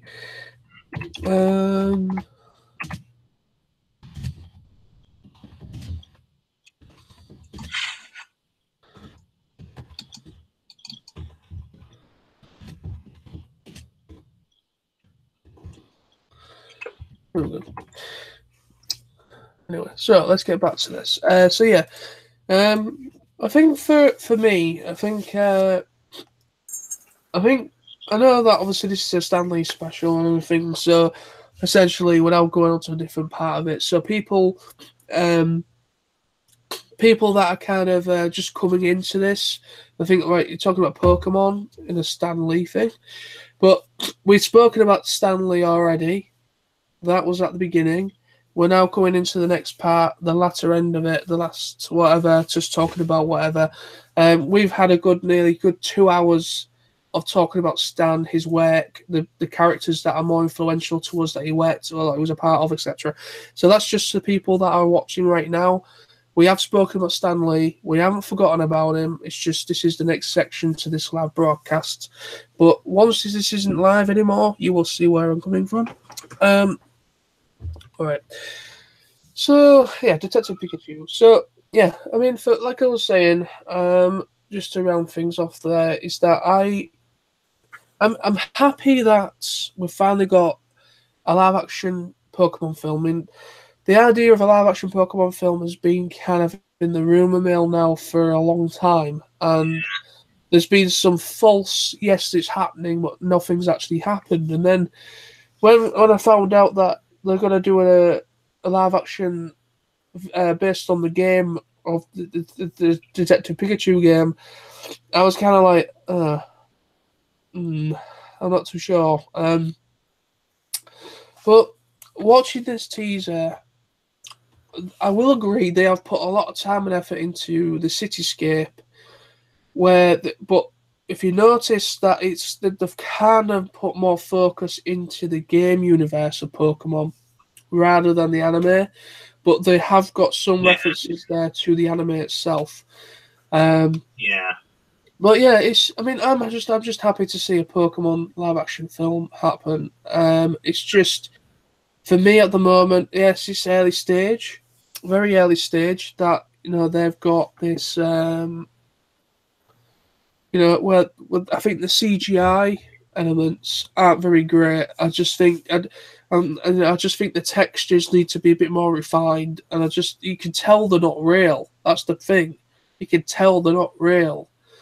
I understand that this is mainly for a kid. This is more of a kid-friendly film, or a family-friendly film. So, but I just feel that they could have maybe done better. But like I said, this is early. Probably once we'll probably we'll likely get a few more trailers before the film comes out, and we'll probably see the progress of the CGI and see if it's got any better or not. But I'm looking forward to it. I'm definitely going to see it. What are your thoughts, Sam? Obviously, Lawrence spoke about his thoughts. What are yours? Well, it's a long time coming. I mean, there were rumours about this film about 5 or 6 years ago. It looks damn and amazing visually. I'm very looking forward to it. I will say this, it's kind of off topic, but please let this happen, because It was rumoured almost a decade ago, and there is actually meant to be official concept art floating around the internet for this. They're going to be doing a live-action Pokemon film. Please, please, please, please, please. Let that mean that there's going to be a live-action Digimon film soon. Yes. Yeah. Now, that is something I would like to see happen, because the thing is, with them finally making a live-action Pokemon film, even though it's not based on the anime, or it's not based on, it's based on an actual side game that is a spin-off. It's not really, but they're trying to establish it within the full universe in a way. But yeah, this could mean big and better things. Hopefully, if this does well, they may consider Toei, obviously, because Toei Animation have the rights to Digimon. If they fit, but the thing is that they've kind of been screwed up before with a live action Hollywood film, which was Dragon Ball Evolution. They screwed that up royally. So Toei, rightly so, will not allow anyone outside Japan to touch it, or any of their properties. So even though they kind of, when Dragon Ball Super first came out, the animation side was terrible. The first season, the first maybe 8 or 9 episodes. Yeah, I'd like to see a live action Digimon film. Even though in this market Digimon was never quite as popular as Pokemon, I'd still like to do it. So I hope at some point it might happen. I've not watched the live action Bleach film, and I've not watched Dragon Ball Super yet. I must get around to watching them. So. Well, I will just say very quickly, Lawrence. I won't say what happens. I was just going to say is that I was actually quite impressed with the Bleach film. They've followed the principal first arc, the first season arc, really well. Yeah. But what they've done is as well. There is some changes as well that they've made. But it kind of makes sense at the same time for a live-action format. But I think you'll enjoy Bleach, because I loved the anime. I enjoyed the manga as well, what I read. And I think the fans are pretty much really, really happy with it in Japan, which is the main thing. Anyway, yeah. Anyone else want to say anything more about the Pokemon trailer? Any extra thoughts? Just to see what comes. Just further teasers and trailers comes out. Yeah. Sam, do you want to say what else? Or are you? Yeah. Well, Sam says his thoughts. I'll be back in a few minutes. Got to nip downstairs. It's interesting. I mean, the fact that they're doing it now, in a lot of ways, is just like, amount of fans that are going to be like over the moon about it. But I think the way they're doing it is a good way to do it, because I think it would have been very difficult to have done a live action Pokemon based off the series. But by doing it based off effectively the game world, it gives them a lot of breathing room. Yeah. And I think as well, we're definitely going to be looking at something new here. Because if it does really well, you could definitely be looking at a hell of a lot more live action Pokemon and hopefully a live action Digimon. I mean, there's actually another live action Digimon stage play happening in Japan next year, I believe. But from a live action film perspective, I mean, like there were rumors a while ago, but I just think it was just that rumors. See if I can find anything out of interest.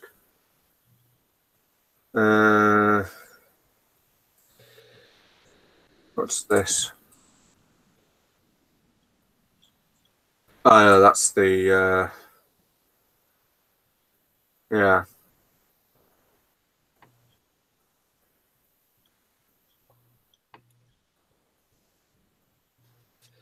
Yeah, that's just the confirmation of the film.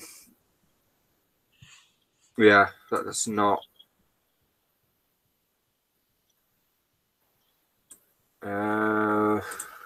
Don't know if there's anything else here.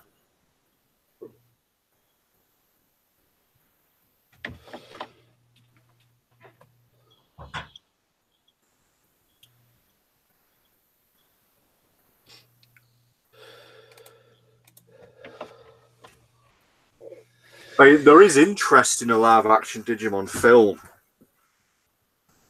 but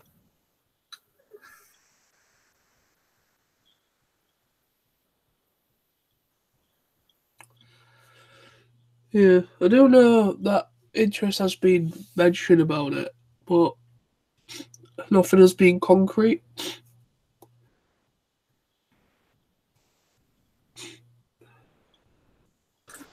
I know there's want for it, but I just think it'd be more of a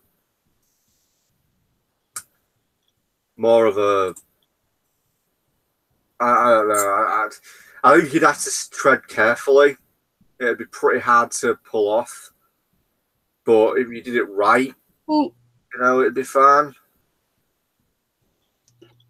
but I don't think it would be because it's obviously going to be a very heavy CG, heavily, it's going to be heavily CGI. It's going to be an expensive film in that department, but I think that if they can pull off a live action Pokemon film, which is very CGI centric, because you've got all these little creatures, you've got big Pokemon, you've got little Pokemon, you've got medium sized Pokemon, you've got all these different types of Pokemon in around people that are going about their daily lives. In a cityscape, and you can see by the trailer that even the city that they're in is fully CG. So it's kind of like it's very, very centric, CGI centric or centered. And so if they can do a live action Pokemon film, then I think they could easily do a live action Digimon because the story behind Digimon is actually quite easy to follow. The story itself, the structure of how the young characters all met for the first time, they end up being they discover the Digivice and then they end up being sucked into the digital world, and then they discover all these different Digimon, and then they pretty much end up near the end of the Dark Masters start coming out, and then they fight the different members of the Dark Masters, and that's so on and so forth. So the thing is, all they're going to have to do is that they're going to have to try and keep the kids Japanese. They need to keep the kids Japanese. I don't mind if they do a full Japanese production where all the kids are all Japanese, then that'd be all fine. Or also, I don't mind if they do an American film, but I want the cast to be Japanese actors or Japanese cast, but English speaking. I don't mind either way. But the main cast are from Japan. So the main characters that Digimon follows are Japanese kids. So they have to be Japanese to make it right. There is one thing, mate, that'd be the only issue I can think of, right? Yeah. Now, this live-action Pokemon film, it'll be popular because Pokemon is well known and is very popular. A live-action Digimon film, well, how many kids even know what Digimon is? Well, yeah, you got a point. Because our generation was Pokemon and Digimon after Power Rangers. Now, Digimon will definitely be attracted to anybody within the anime community, and it will be big in Japan because it is big in Japan. It's just as big as Pokemon. But outside of Japan in the West, it really would be a question as just how many people would go and see it. On the other hand, how many people will be going onto Facebook and saying it's a Pokemon ripoff? Because when Digimon first aired back in the 90s, people at school were always saying it was a rip-off of Digimon, but it isn't. Digimon was 4 years before Pokemon ever came out. But Pokemon, because Pokemon relied on the premise of catching them all and collecting them all, it was more an interesting thing to kids. Digimon itself is a bigger story. It's a much more mature story.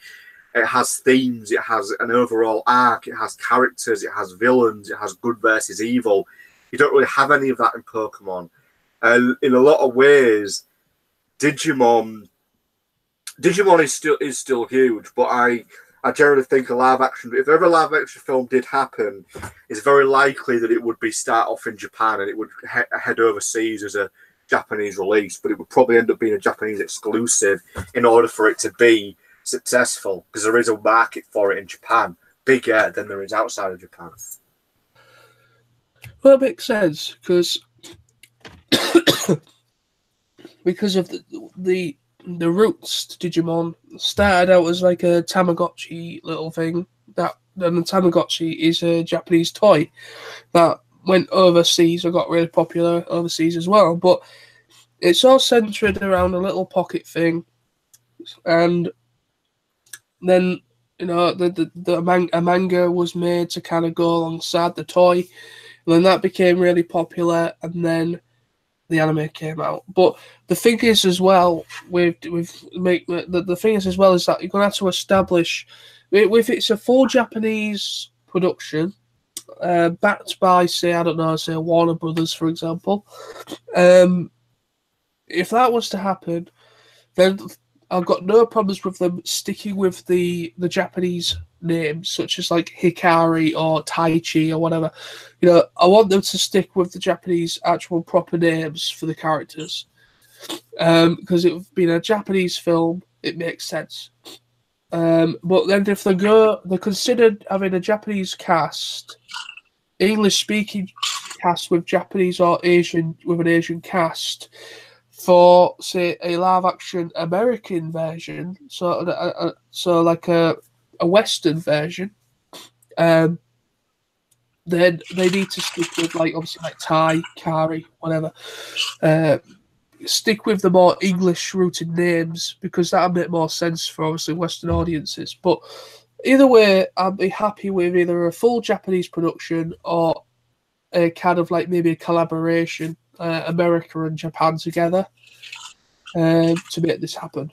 But like you said, Sam, as well, is that how many kids are going to remember it? Well, the thing is, Digimon Cross Wars, that's only been off the air for the past maybe 3 years. Season 3 was aired in Japan maybe about 3 or 4 years ago.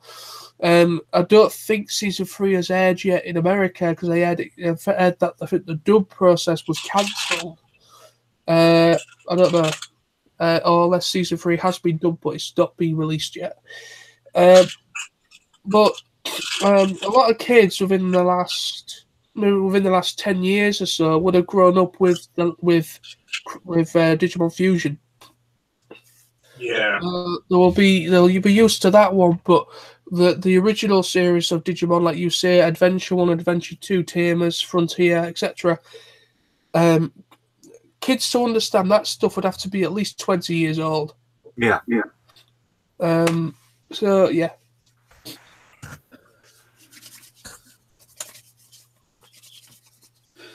But we're old now. We're almost 30 years old, so we understand the beginning of time. We know when the Big Bang happened because we witnessed it happen. Don't know how, but we did. But anyway, so let's move on to the next trailer. I know you two said you haven't seen it yet, but there's nothing really to talk about. But it's Sam's obviously just watched it. But anyway, so Toy Story 4. All the teaser is, just to let you know, Lawrence, all this teaser is just it's showing you all the characters that are going to be within the film, and it is pretty much kind of like they're all holding hands, it's all rosy, it's all funny, and then all of a sudden there's this like this character, new character that is a spoon that has these twisty pipe things, them them pipey things that you could twist when you were a kid. Yeah. Yeah. Oh well, I don't know. Whatever. They're basically like these coloured things with metal, like metal in them, but then you have these like coloured fabric or whatever on top of them. You could twist them to different shapes. I can't remember what they're called now, but anyway, but it's pretty much it's a plastic spoon that's been decorated with that kind of thing, okay? And he goes, "I don't belong here," and he starts going mental, okay? That causes the rest of the cast, like obviously Woody, Buzz, Jessie, etc. It causes them all to kind of like crash into each other in slow motion. And then he runs away. This spoon character kind of runs away, and then you hear Tom Hanks or Woody going, "Catch him! We need to get him before he causes any more problems." And so it's kind of like the teaser is just that. It's just to say, summer 2019, Toy Story 4. These are the characters. You know, the main characters are still here, plus this new character. So it's just to establish this spoon character. I have no idea who it is. It's not even a toy. It's just some kids made something out of a plastic spoon, and he is kind of like must be like a focal point of the film. And that's pretty much the teaser trailer. So Sam's watched it. What do you think of it? Well, I've got to say, There's nothing really much to talk about. Kind of introduced that character. I mean, there's been a hell of a lot of rumours flying around that it's going to have a very sad ending. There's been rumours flying around that It's going to get eaten. Something's going to happen to Woody. There's a lot of rumours that it's Woody's final film. I think it will be the final Toy Story film because you can't really keep them going, really. But just play it, see how it happens next year. Yeah, I mean, to be honest, I've heard that Pixar are considering on doing more Toy Story films, but I have heard that Toy Story 4 is obviously an official sequel to the third film and to the others. But I also heard in its early development, I don't know if this is a factor that's changed, but I heard it's going to be mainly heavily centered around Buzz and Jessie's relationship. Yeah. Because in Toy Story 3, Jessie and Buzz get a bit closer to each other, and it's kind of like they are now a couple. And so it's kind of going to have that kind of romance kind of feel to it. But then now we're finding out something's going to probably happen to Woody, or the young girl that Andy left. Barney. Yeah.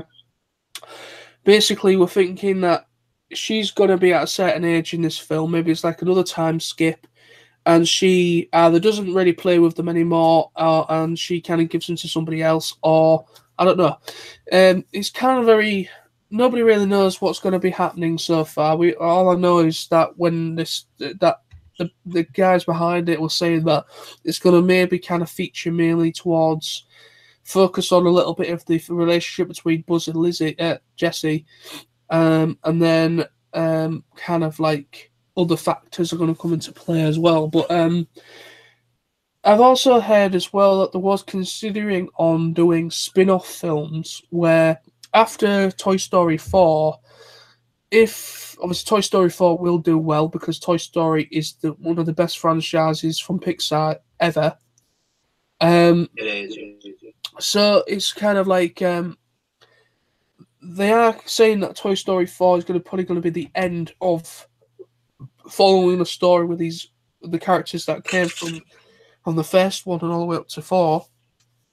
There is kind of thinking that they could possibly make in the future. They may consider making like spin-offs where they kind of like maybe follow different toys and a different kid, or maybe kind of like center on a different character in the crew and follow them, if that makes sense. It's kind of like the thinking of, instead of having this stale thing following the same characters, they want to kind of maybe see about branching out into different ideas within the same timescape, kind of like different kids or maybe a different characters, things like that. They want to kind of change it up a little bit, but I don't know. But we'll see how it goes, and I think Toy Story 4 is going to be the last one for the established cast that we already know of.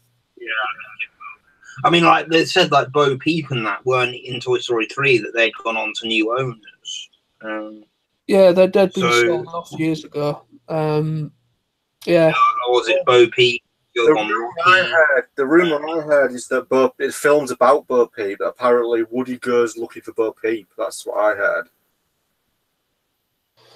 I don't know. I honestly don't know what's going on because, like I said, I mean, I remember reading about what they were considering that's going to be more centered around relationships, and it mainly said it's going to center mainly or focus on because obviously in the third film Jesse and Buzz get a bit closer, and you think, okay, they are obviously going to become an item, and that is pretty much what this film is going to kind of follow, is that they are now kind of a couple, if you want to say that. But then something else must happen, and then they've brought this new character into it that is a spoon, that is obviously something a kid's made themselves, and it's come alive like a toy.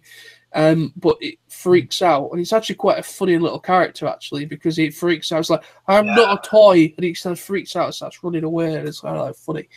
So well, I'm looking forward to it. I love Toy Story. I love them. I mean, obviously the first one you can't beat, but well, the thing is, the first one and the third one are probably just about on par with how brilliant they are together. The second one is good, but I feel it's the weakest out the three.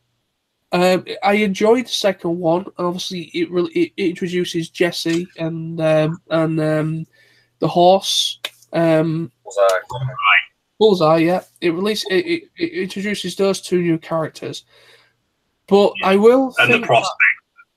in the prospector, but yeah. But I will say I think Toy Story 2 is probably the weaker of the trilogy so far. It's a good film, but I don't think it's anywhere near as good as Toy Story 1 and Toy Story 3.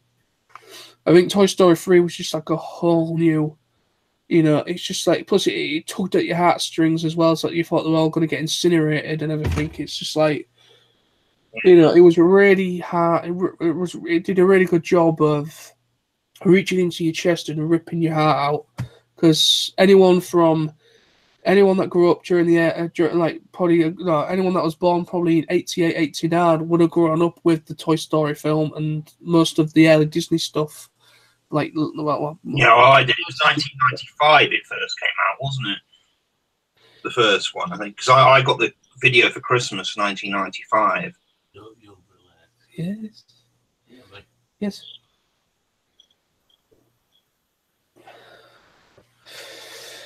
That was my dad. I think my dad once said it's 15 seconds of fame. But anyway, so yeah, I'm really looking forward to Toy Story 4. I'm intrigued to see what this is going to be about. I mean, like I said, this was just a really quick little teaser that had no real context to it. It was just kind of like, say, hello, is Woody, Buzz, Rex, Slinky Dog, Mr. and Mrs. Potato Heads, yeah, those two. Pretty much all the cast are still there. So that's pretty much saying that we are still here. Hello, and then kind of like the remote control car in Toy Story 3, was it? RC, that wasn't in Toy Story 3 either, was it? There was some toys that were gotten rid of. Basically, in the first film, obviously he's got that box of army soldiers as well.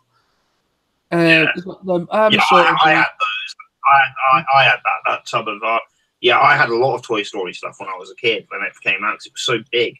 I had the big Buzz Lightyear, which he's still here. My old Buzz Lightyear from when I was 5 for Christmas. I had the Army Men, the bucket of Army Men. Yep. I didn't have a Slinky Dog. I had Rex. I had a Big Ham piggy bank. My sister had the pull string on. I had one of Sid's toys. You know, the dolly's head on the Meccano legs. Oh yeah. And I had what was it? And I had the RC as well, the remote control car. Trying to think. I don't think I had. Oh, and I did. Yeah, I had the Mr. Potato Head as well. The Toy Story Mr. Potato Head. Yeah, I had those. I had I had my mum and dad got me. Well, actually, they actually had a bit of a time trying to find Woody and Buzz. I got them both, I think, for Christmas. I think Christmas on my birthday. Because pretty much my birthday and Christmas are literally about a month apart from each other, so that's why I get confused so easily. Well, anyway, so I had my birthday or Christmas when I was pretty much of the year of that film coming out. I remember my mum and my grandma were literally going all over the place, all over Hull and everywhere, and looking, and they could not find a Woody or Buzz anywhere. Everyone had sold out in Hull. They ended up, I believe, I think they ended up going to. I can't remember. I think they ended up. They tried one more place. I think it was. Was it? I think it was either Macro or they went to Sheffield, like Meadowhall. I can't quite remember, but they ended up really kind of doing a big, extensive search for them, and they managed to find them in the end. So I got my bought me my Buzz Lightyear. I think he got it from the Disney shop in Nottingham because that's where he lived. I mean, yeah. Do you guys still have a Disney shop in Hull? No. It closed. It closed years ago now. Leicester's got their one, but it's moved to a much smaller location, and there's not half as much stuff in there as there was.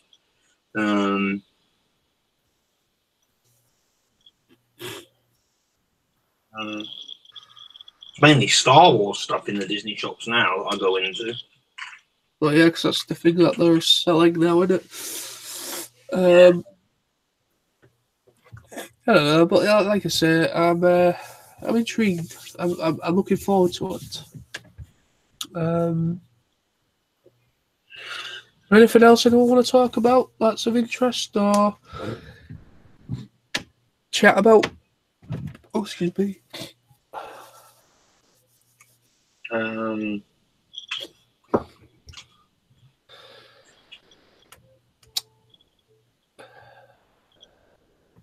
I'm not sure if there's anything else being released today, is there? Let me have a look.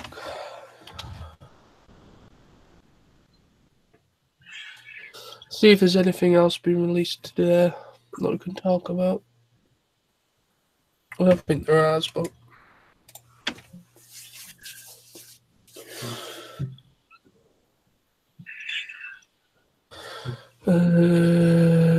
right, let's go on trending because that's where I'm gonna find stuff that's new.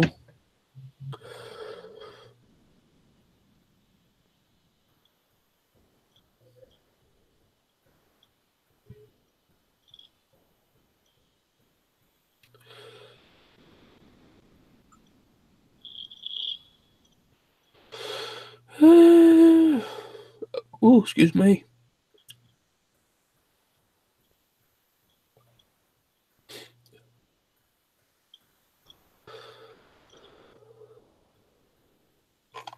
I need to look this up. As is Digicon coming back to Doncaster next February? Do you know? Digicon, I have no idea. I know they had more than one event over this past year.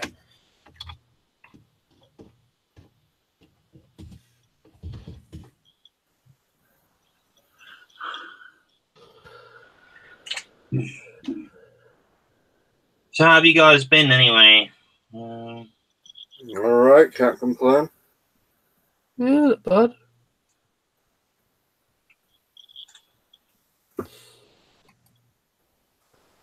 Been up to anything much, or Not particularly. Just work, really. what have you been doing? You've been watching stuff, John, or? Well, yeah, I've been watching stuff. I've been watching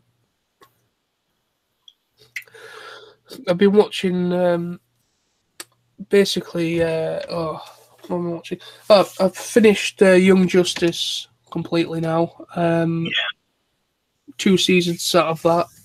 Finished it last night. I'm currently also on the side of that watching Justice League, the 90s Justice series, or the early thousands or whatever.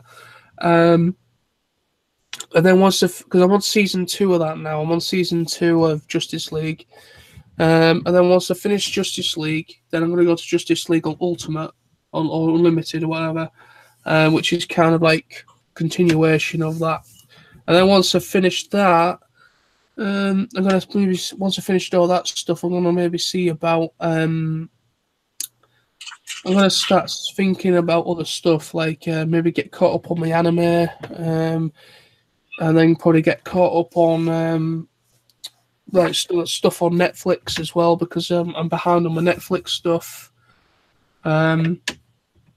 Yeah, but for the most part, I've been mainly just kind of watching Young Justice, and I've really enjoyed Young Justice.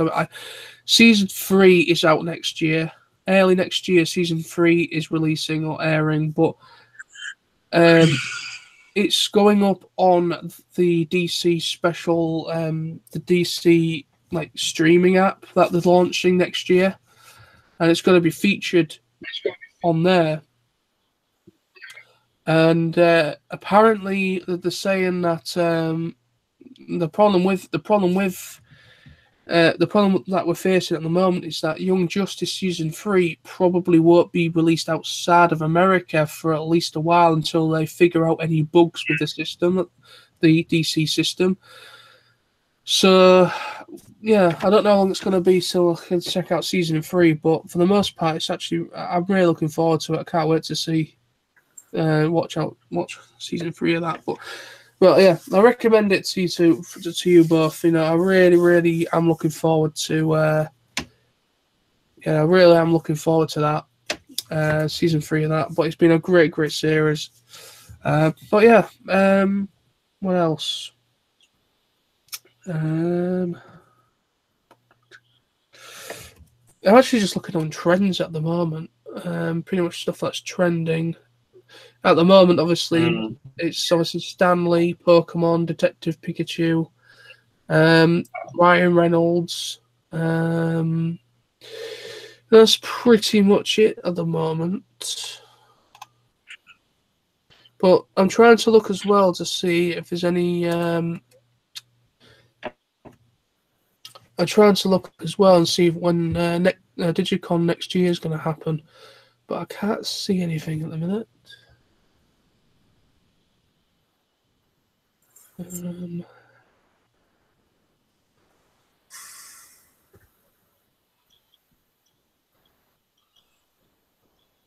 So, would you guys ever fancy at some point maybe coming to Nottingham or something for a day? Or yeah, I would. Yeah, on the cards.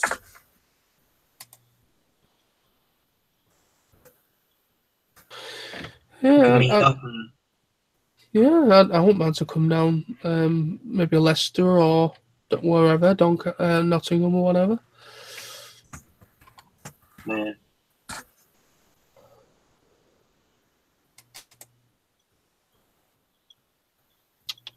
At some point, I hope to come up to Hull to, maybe see you guys. I've been planning to do it for a little while.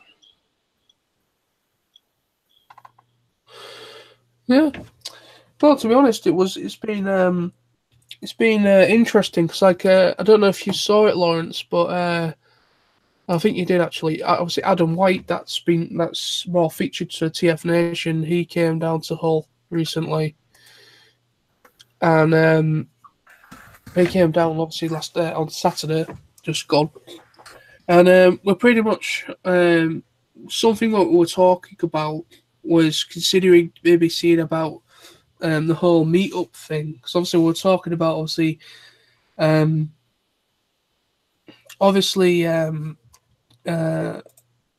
it? TF Nation, obviously they have their official meetups, and obviously did one in London earlier this year. Then apparently they had another one planned as well for I think Edinburgh or somewhere like that. So they're doing their official ones, but Adam said to us that it would be great to see other people kind of doing their own unofficial ones like they used to, so that people that maybe can't make the actual big official ones. To get to London's expensive anyway, but to get out to Scotland. Yeah. I mean, like I say, I mean, the whole. I'm actually considering. I mean, me and Sam have been considering for a while, to maybe see about doing one in Hull, doing like a meetup in Hull sometime down the line. We don't know when yet, but we are thinking about doing an unofficial meetup in Hull. Now that we're getting interest now from, like, obviously we've had about 7 or 8 people that have gone to TF Nation. We've had about 8 people separately, but we've had about 8 people come down to Hull within the past couple of years now. So it's obviously people are interested to check it out for the first time, and I would like, because obviously we've had a lot of reconstruction. We have got places where we could maybe chill out and go to. We've also got a couple of Weatherspoons as well, so we can meet up at a Weatherspoons, or we can go to a Weatherspoons, because that seems to be the main thing with meetups, is some sort of Hungry Horse or a Weatherspoons of some kind. So we can do that, and obviously we now have a retro arcade in Hull now, where pretty much you pay £1 for, like I say, an hour, and you can play to your heart's content for 1 hour for £1 on all these like retro actual arcade machines, and also they have actual retro game consoles like the Sega stuff, Atari, and all that stuff, and you can play it to your heart's content for as long as you want. So we've got that we can check out. We've also now got a little shop in Trinity Market, it's called. Well, they're both in Trinity Market, but there's literally right next door to it, there's a place that sells NECA and McFarlane toys and all those different collectibles and pop vinyls and things like that. So that's just opened up there as well, a new place.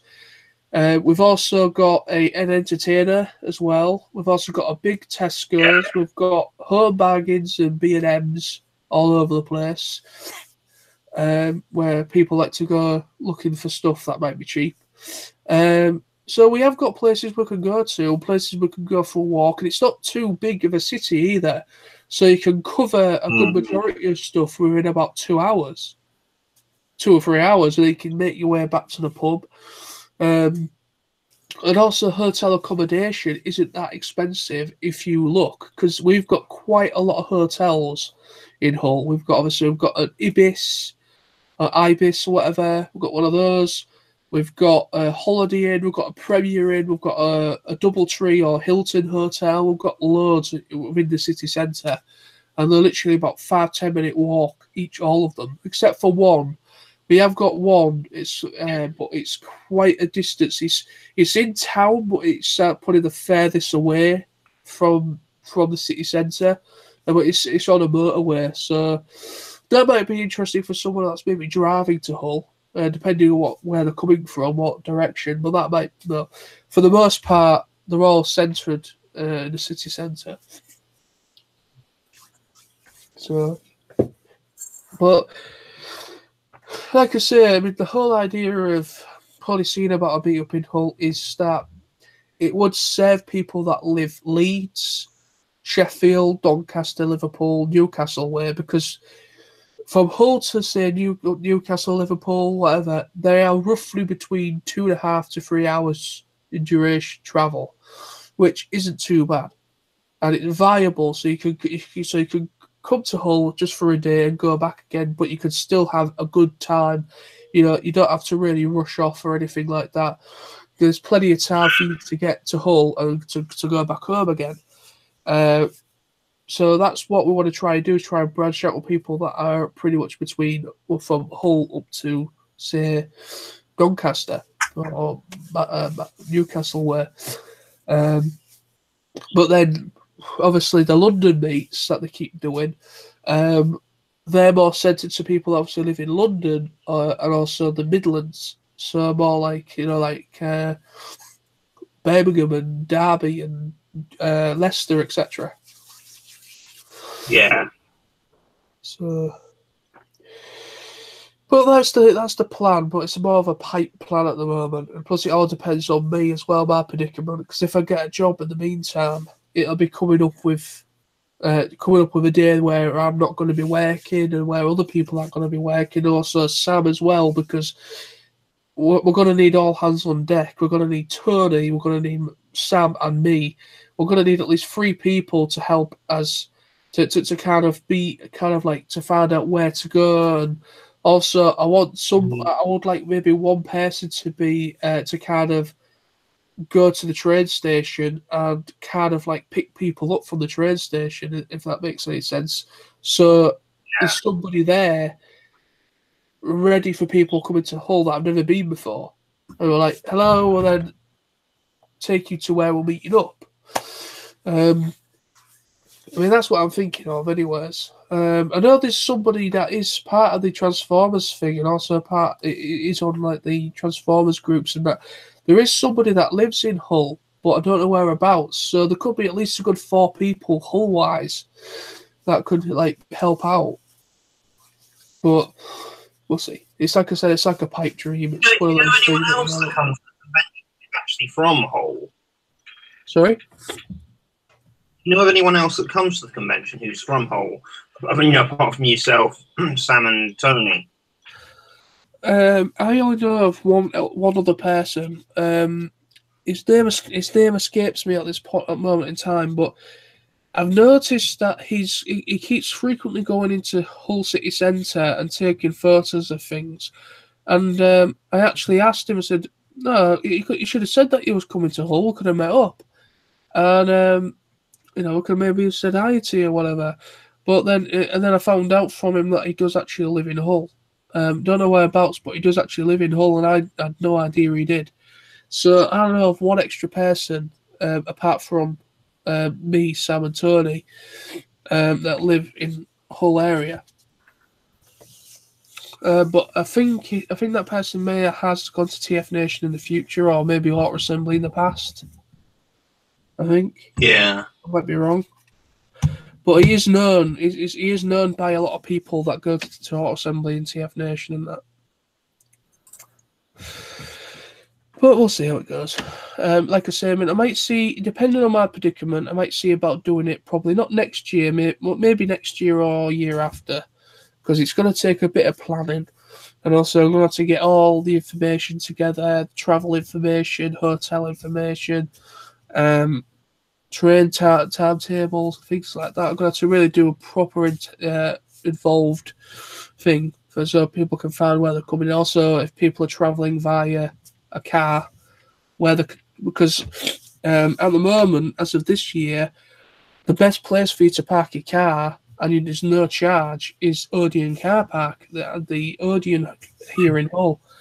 The car park is literally, it has no ticket on it at the moment, but we don't know what the future may bring, because a lot of people are taking advantage of the no parking thing or no parking ticket thing, and I've got a feeling that they may bring it back, the council. Hopefully not. Well, I don't think they will. I don't think they will, but there's a lot of money there. A lot of people are really taking advantage of it now, but that is probably the best place. I know it's a little bit of a gamble to park your car that way there, because it's pretty much outside of the city centre. But if you don't want to pay for parking for like a whole day or for a full weekend, then that is your best bet, to just park your car there and just every so often just go and check it. Because that way you're not going to pay anything in parking fees. Or that, or if you want to pay for parking fees, you're best parking in either the hotel car park itself that you're staying at, but there's only so many that actually have their own car parks. There's only a couple that have their own car parks in Hull. Or you could just park your car in the train station car park as well, because the train station, the interchange has a car park, and you can park in there, but obviously you have to pay and display. or you can pay and display it in the St. Stephen's as well. There's a big like multi-story car park under there, or there as well. Some few places that if you're driving in, there's a few places, but I'd say it's easier to come via a train or via coach because you just go straight. I don't have a car anyway. Yeah. Well, I don't have a car, so I'll have to go by train. Yeah, train or coach, either way, because the train and obviously the coaches go directly into the interchange at Hull, and you're pretty much in Hull city centre. All you got to do, or if nobody's there to meet you, obviously we can arrange all this at the nearer the time. Obviously, when it comes to be a thing, either we'll try and get somebody to be there to kind of meet people. If not, we'll get contact details of everybody and then try and direct people to where we are. Or it's just easier to kind of because people have sat navs on the phones now that you can activate for Google Maps.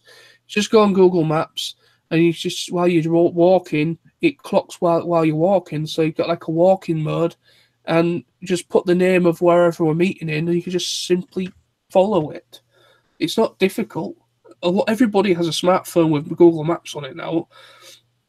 But if you're in iOS, which is Apple, they will have a service similar to Google Maps.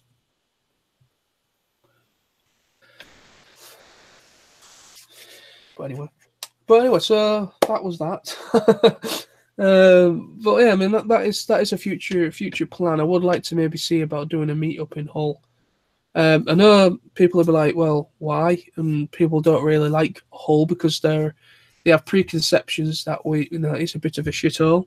But to be honest with you, compared to places that I've been to in the past, I'm not going to name places because I don't want to alienate anybody, but there has been some places I've travelled to and I don't like, and I think are worse than Hull. Well, that's my opinion,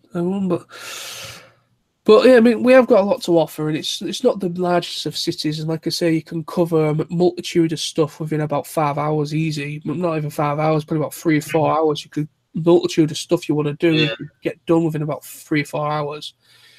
And also, we've got, like I say, we've got a couple of Wetherspoons, so you can get a nice meal and a few drinks down here that isn't ridiculously expensive. Because literally the Wetherspoons are probably the cheapest pubs in Hull. Usually, in our neck of the woods, it's usually the cheapest pubs. The rest of them charge a bit too much.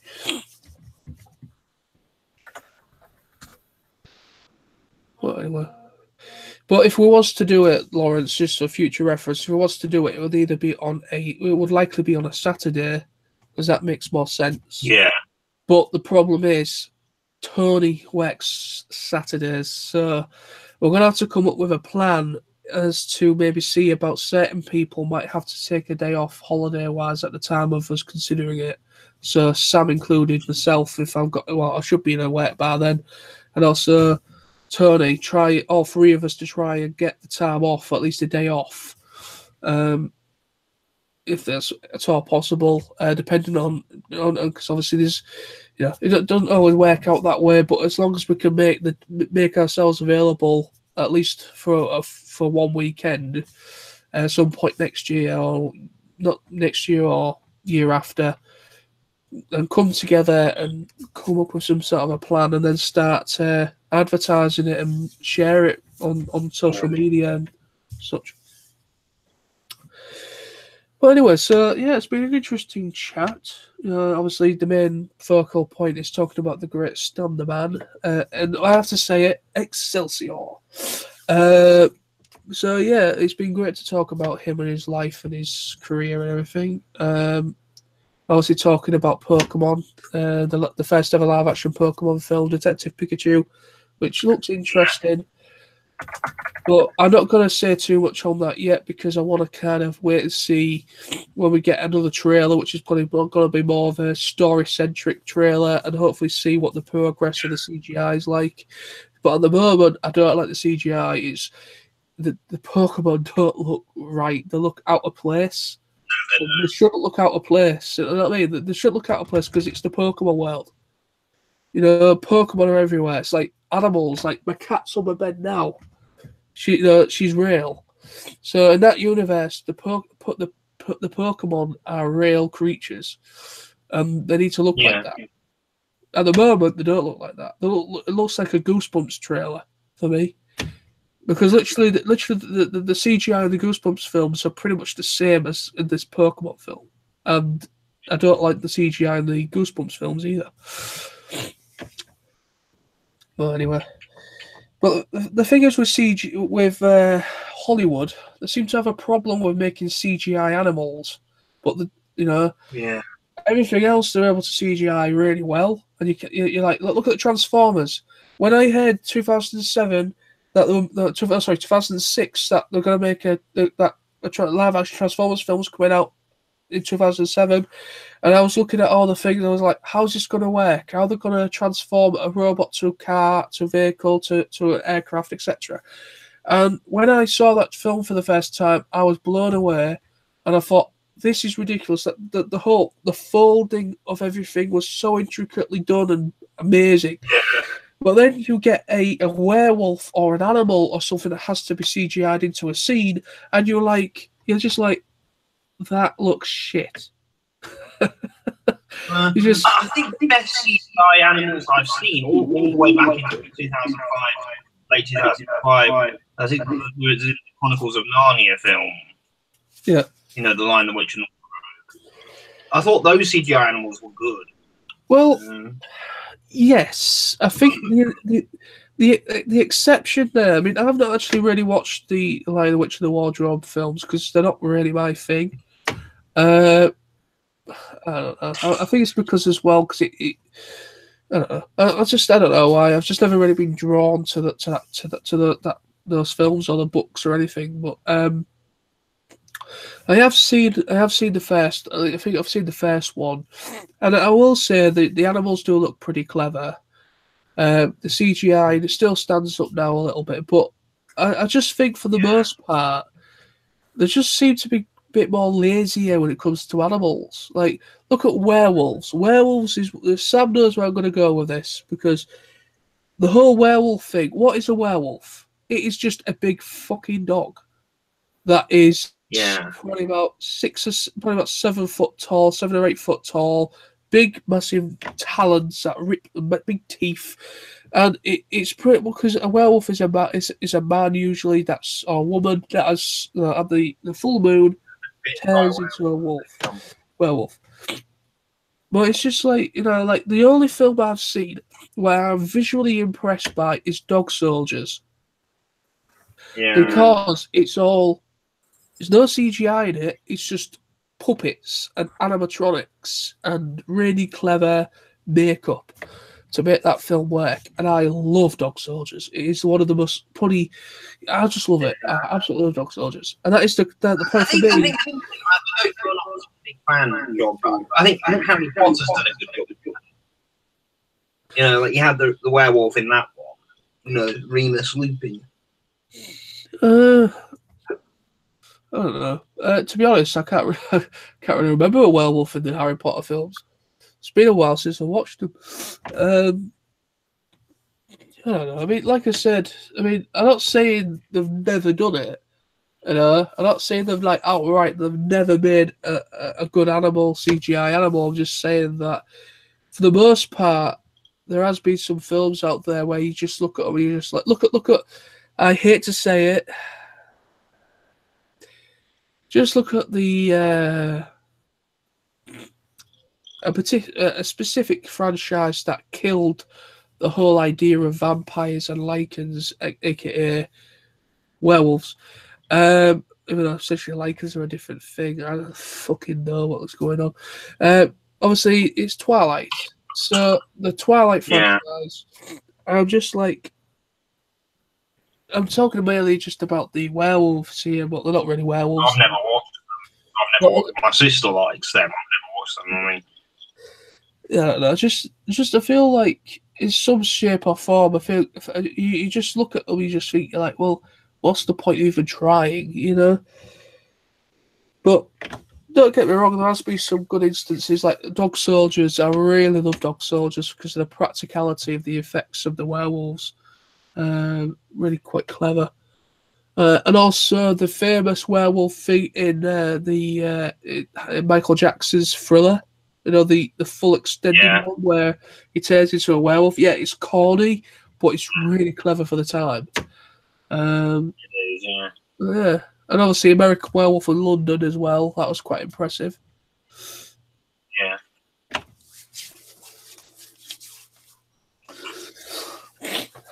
But anyways, guys, I don't know what you want to do. I don't know if you want to call it a night or if you want to push it to midnight or if you want to call it a night now or to you guys. What about you, Sam?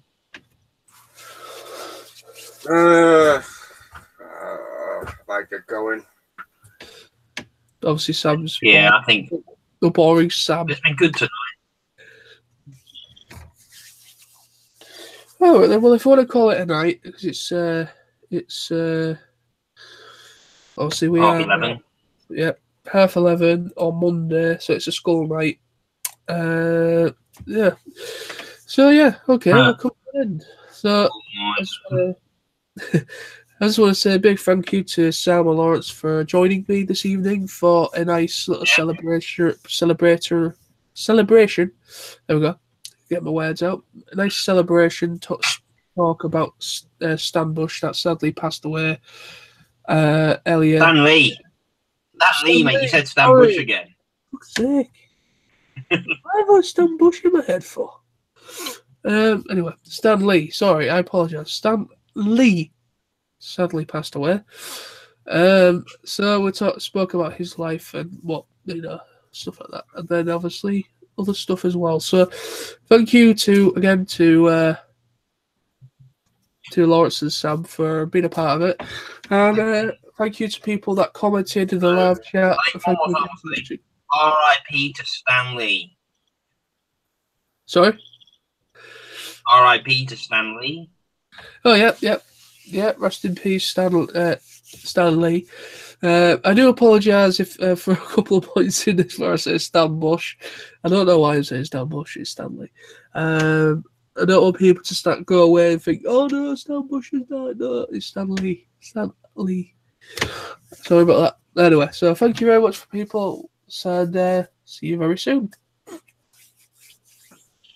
All right, I'll see you guys soon. See you, Sam. Bye. Take care, lads.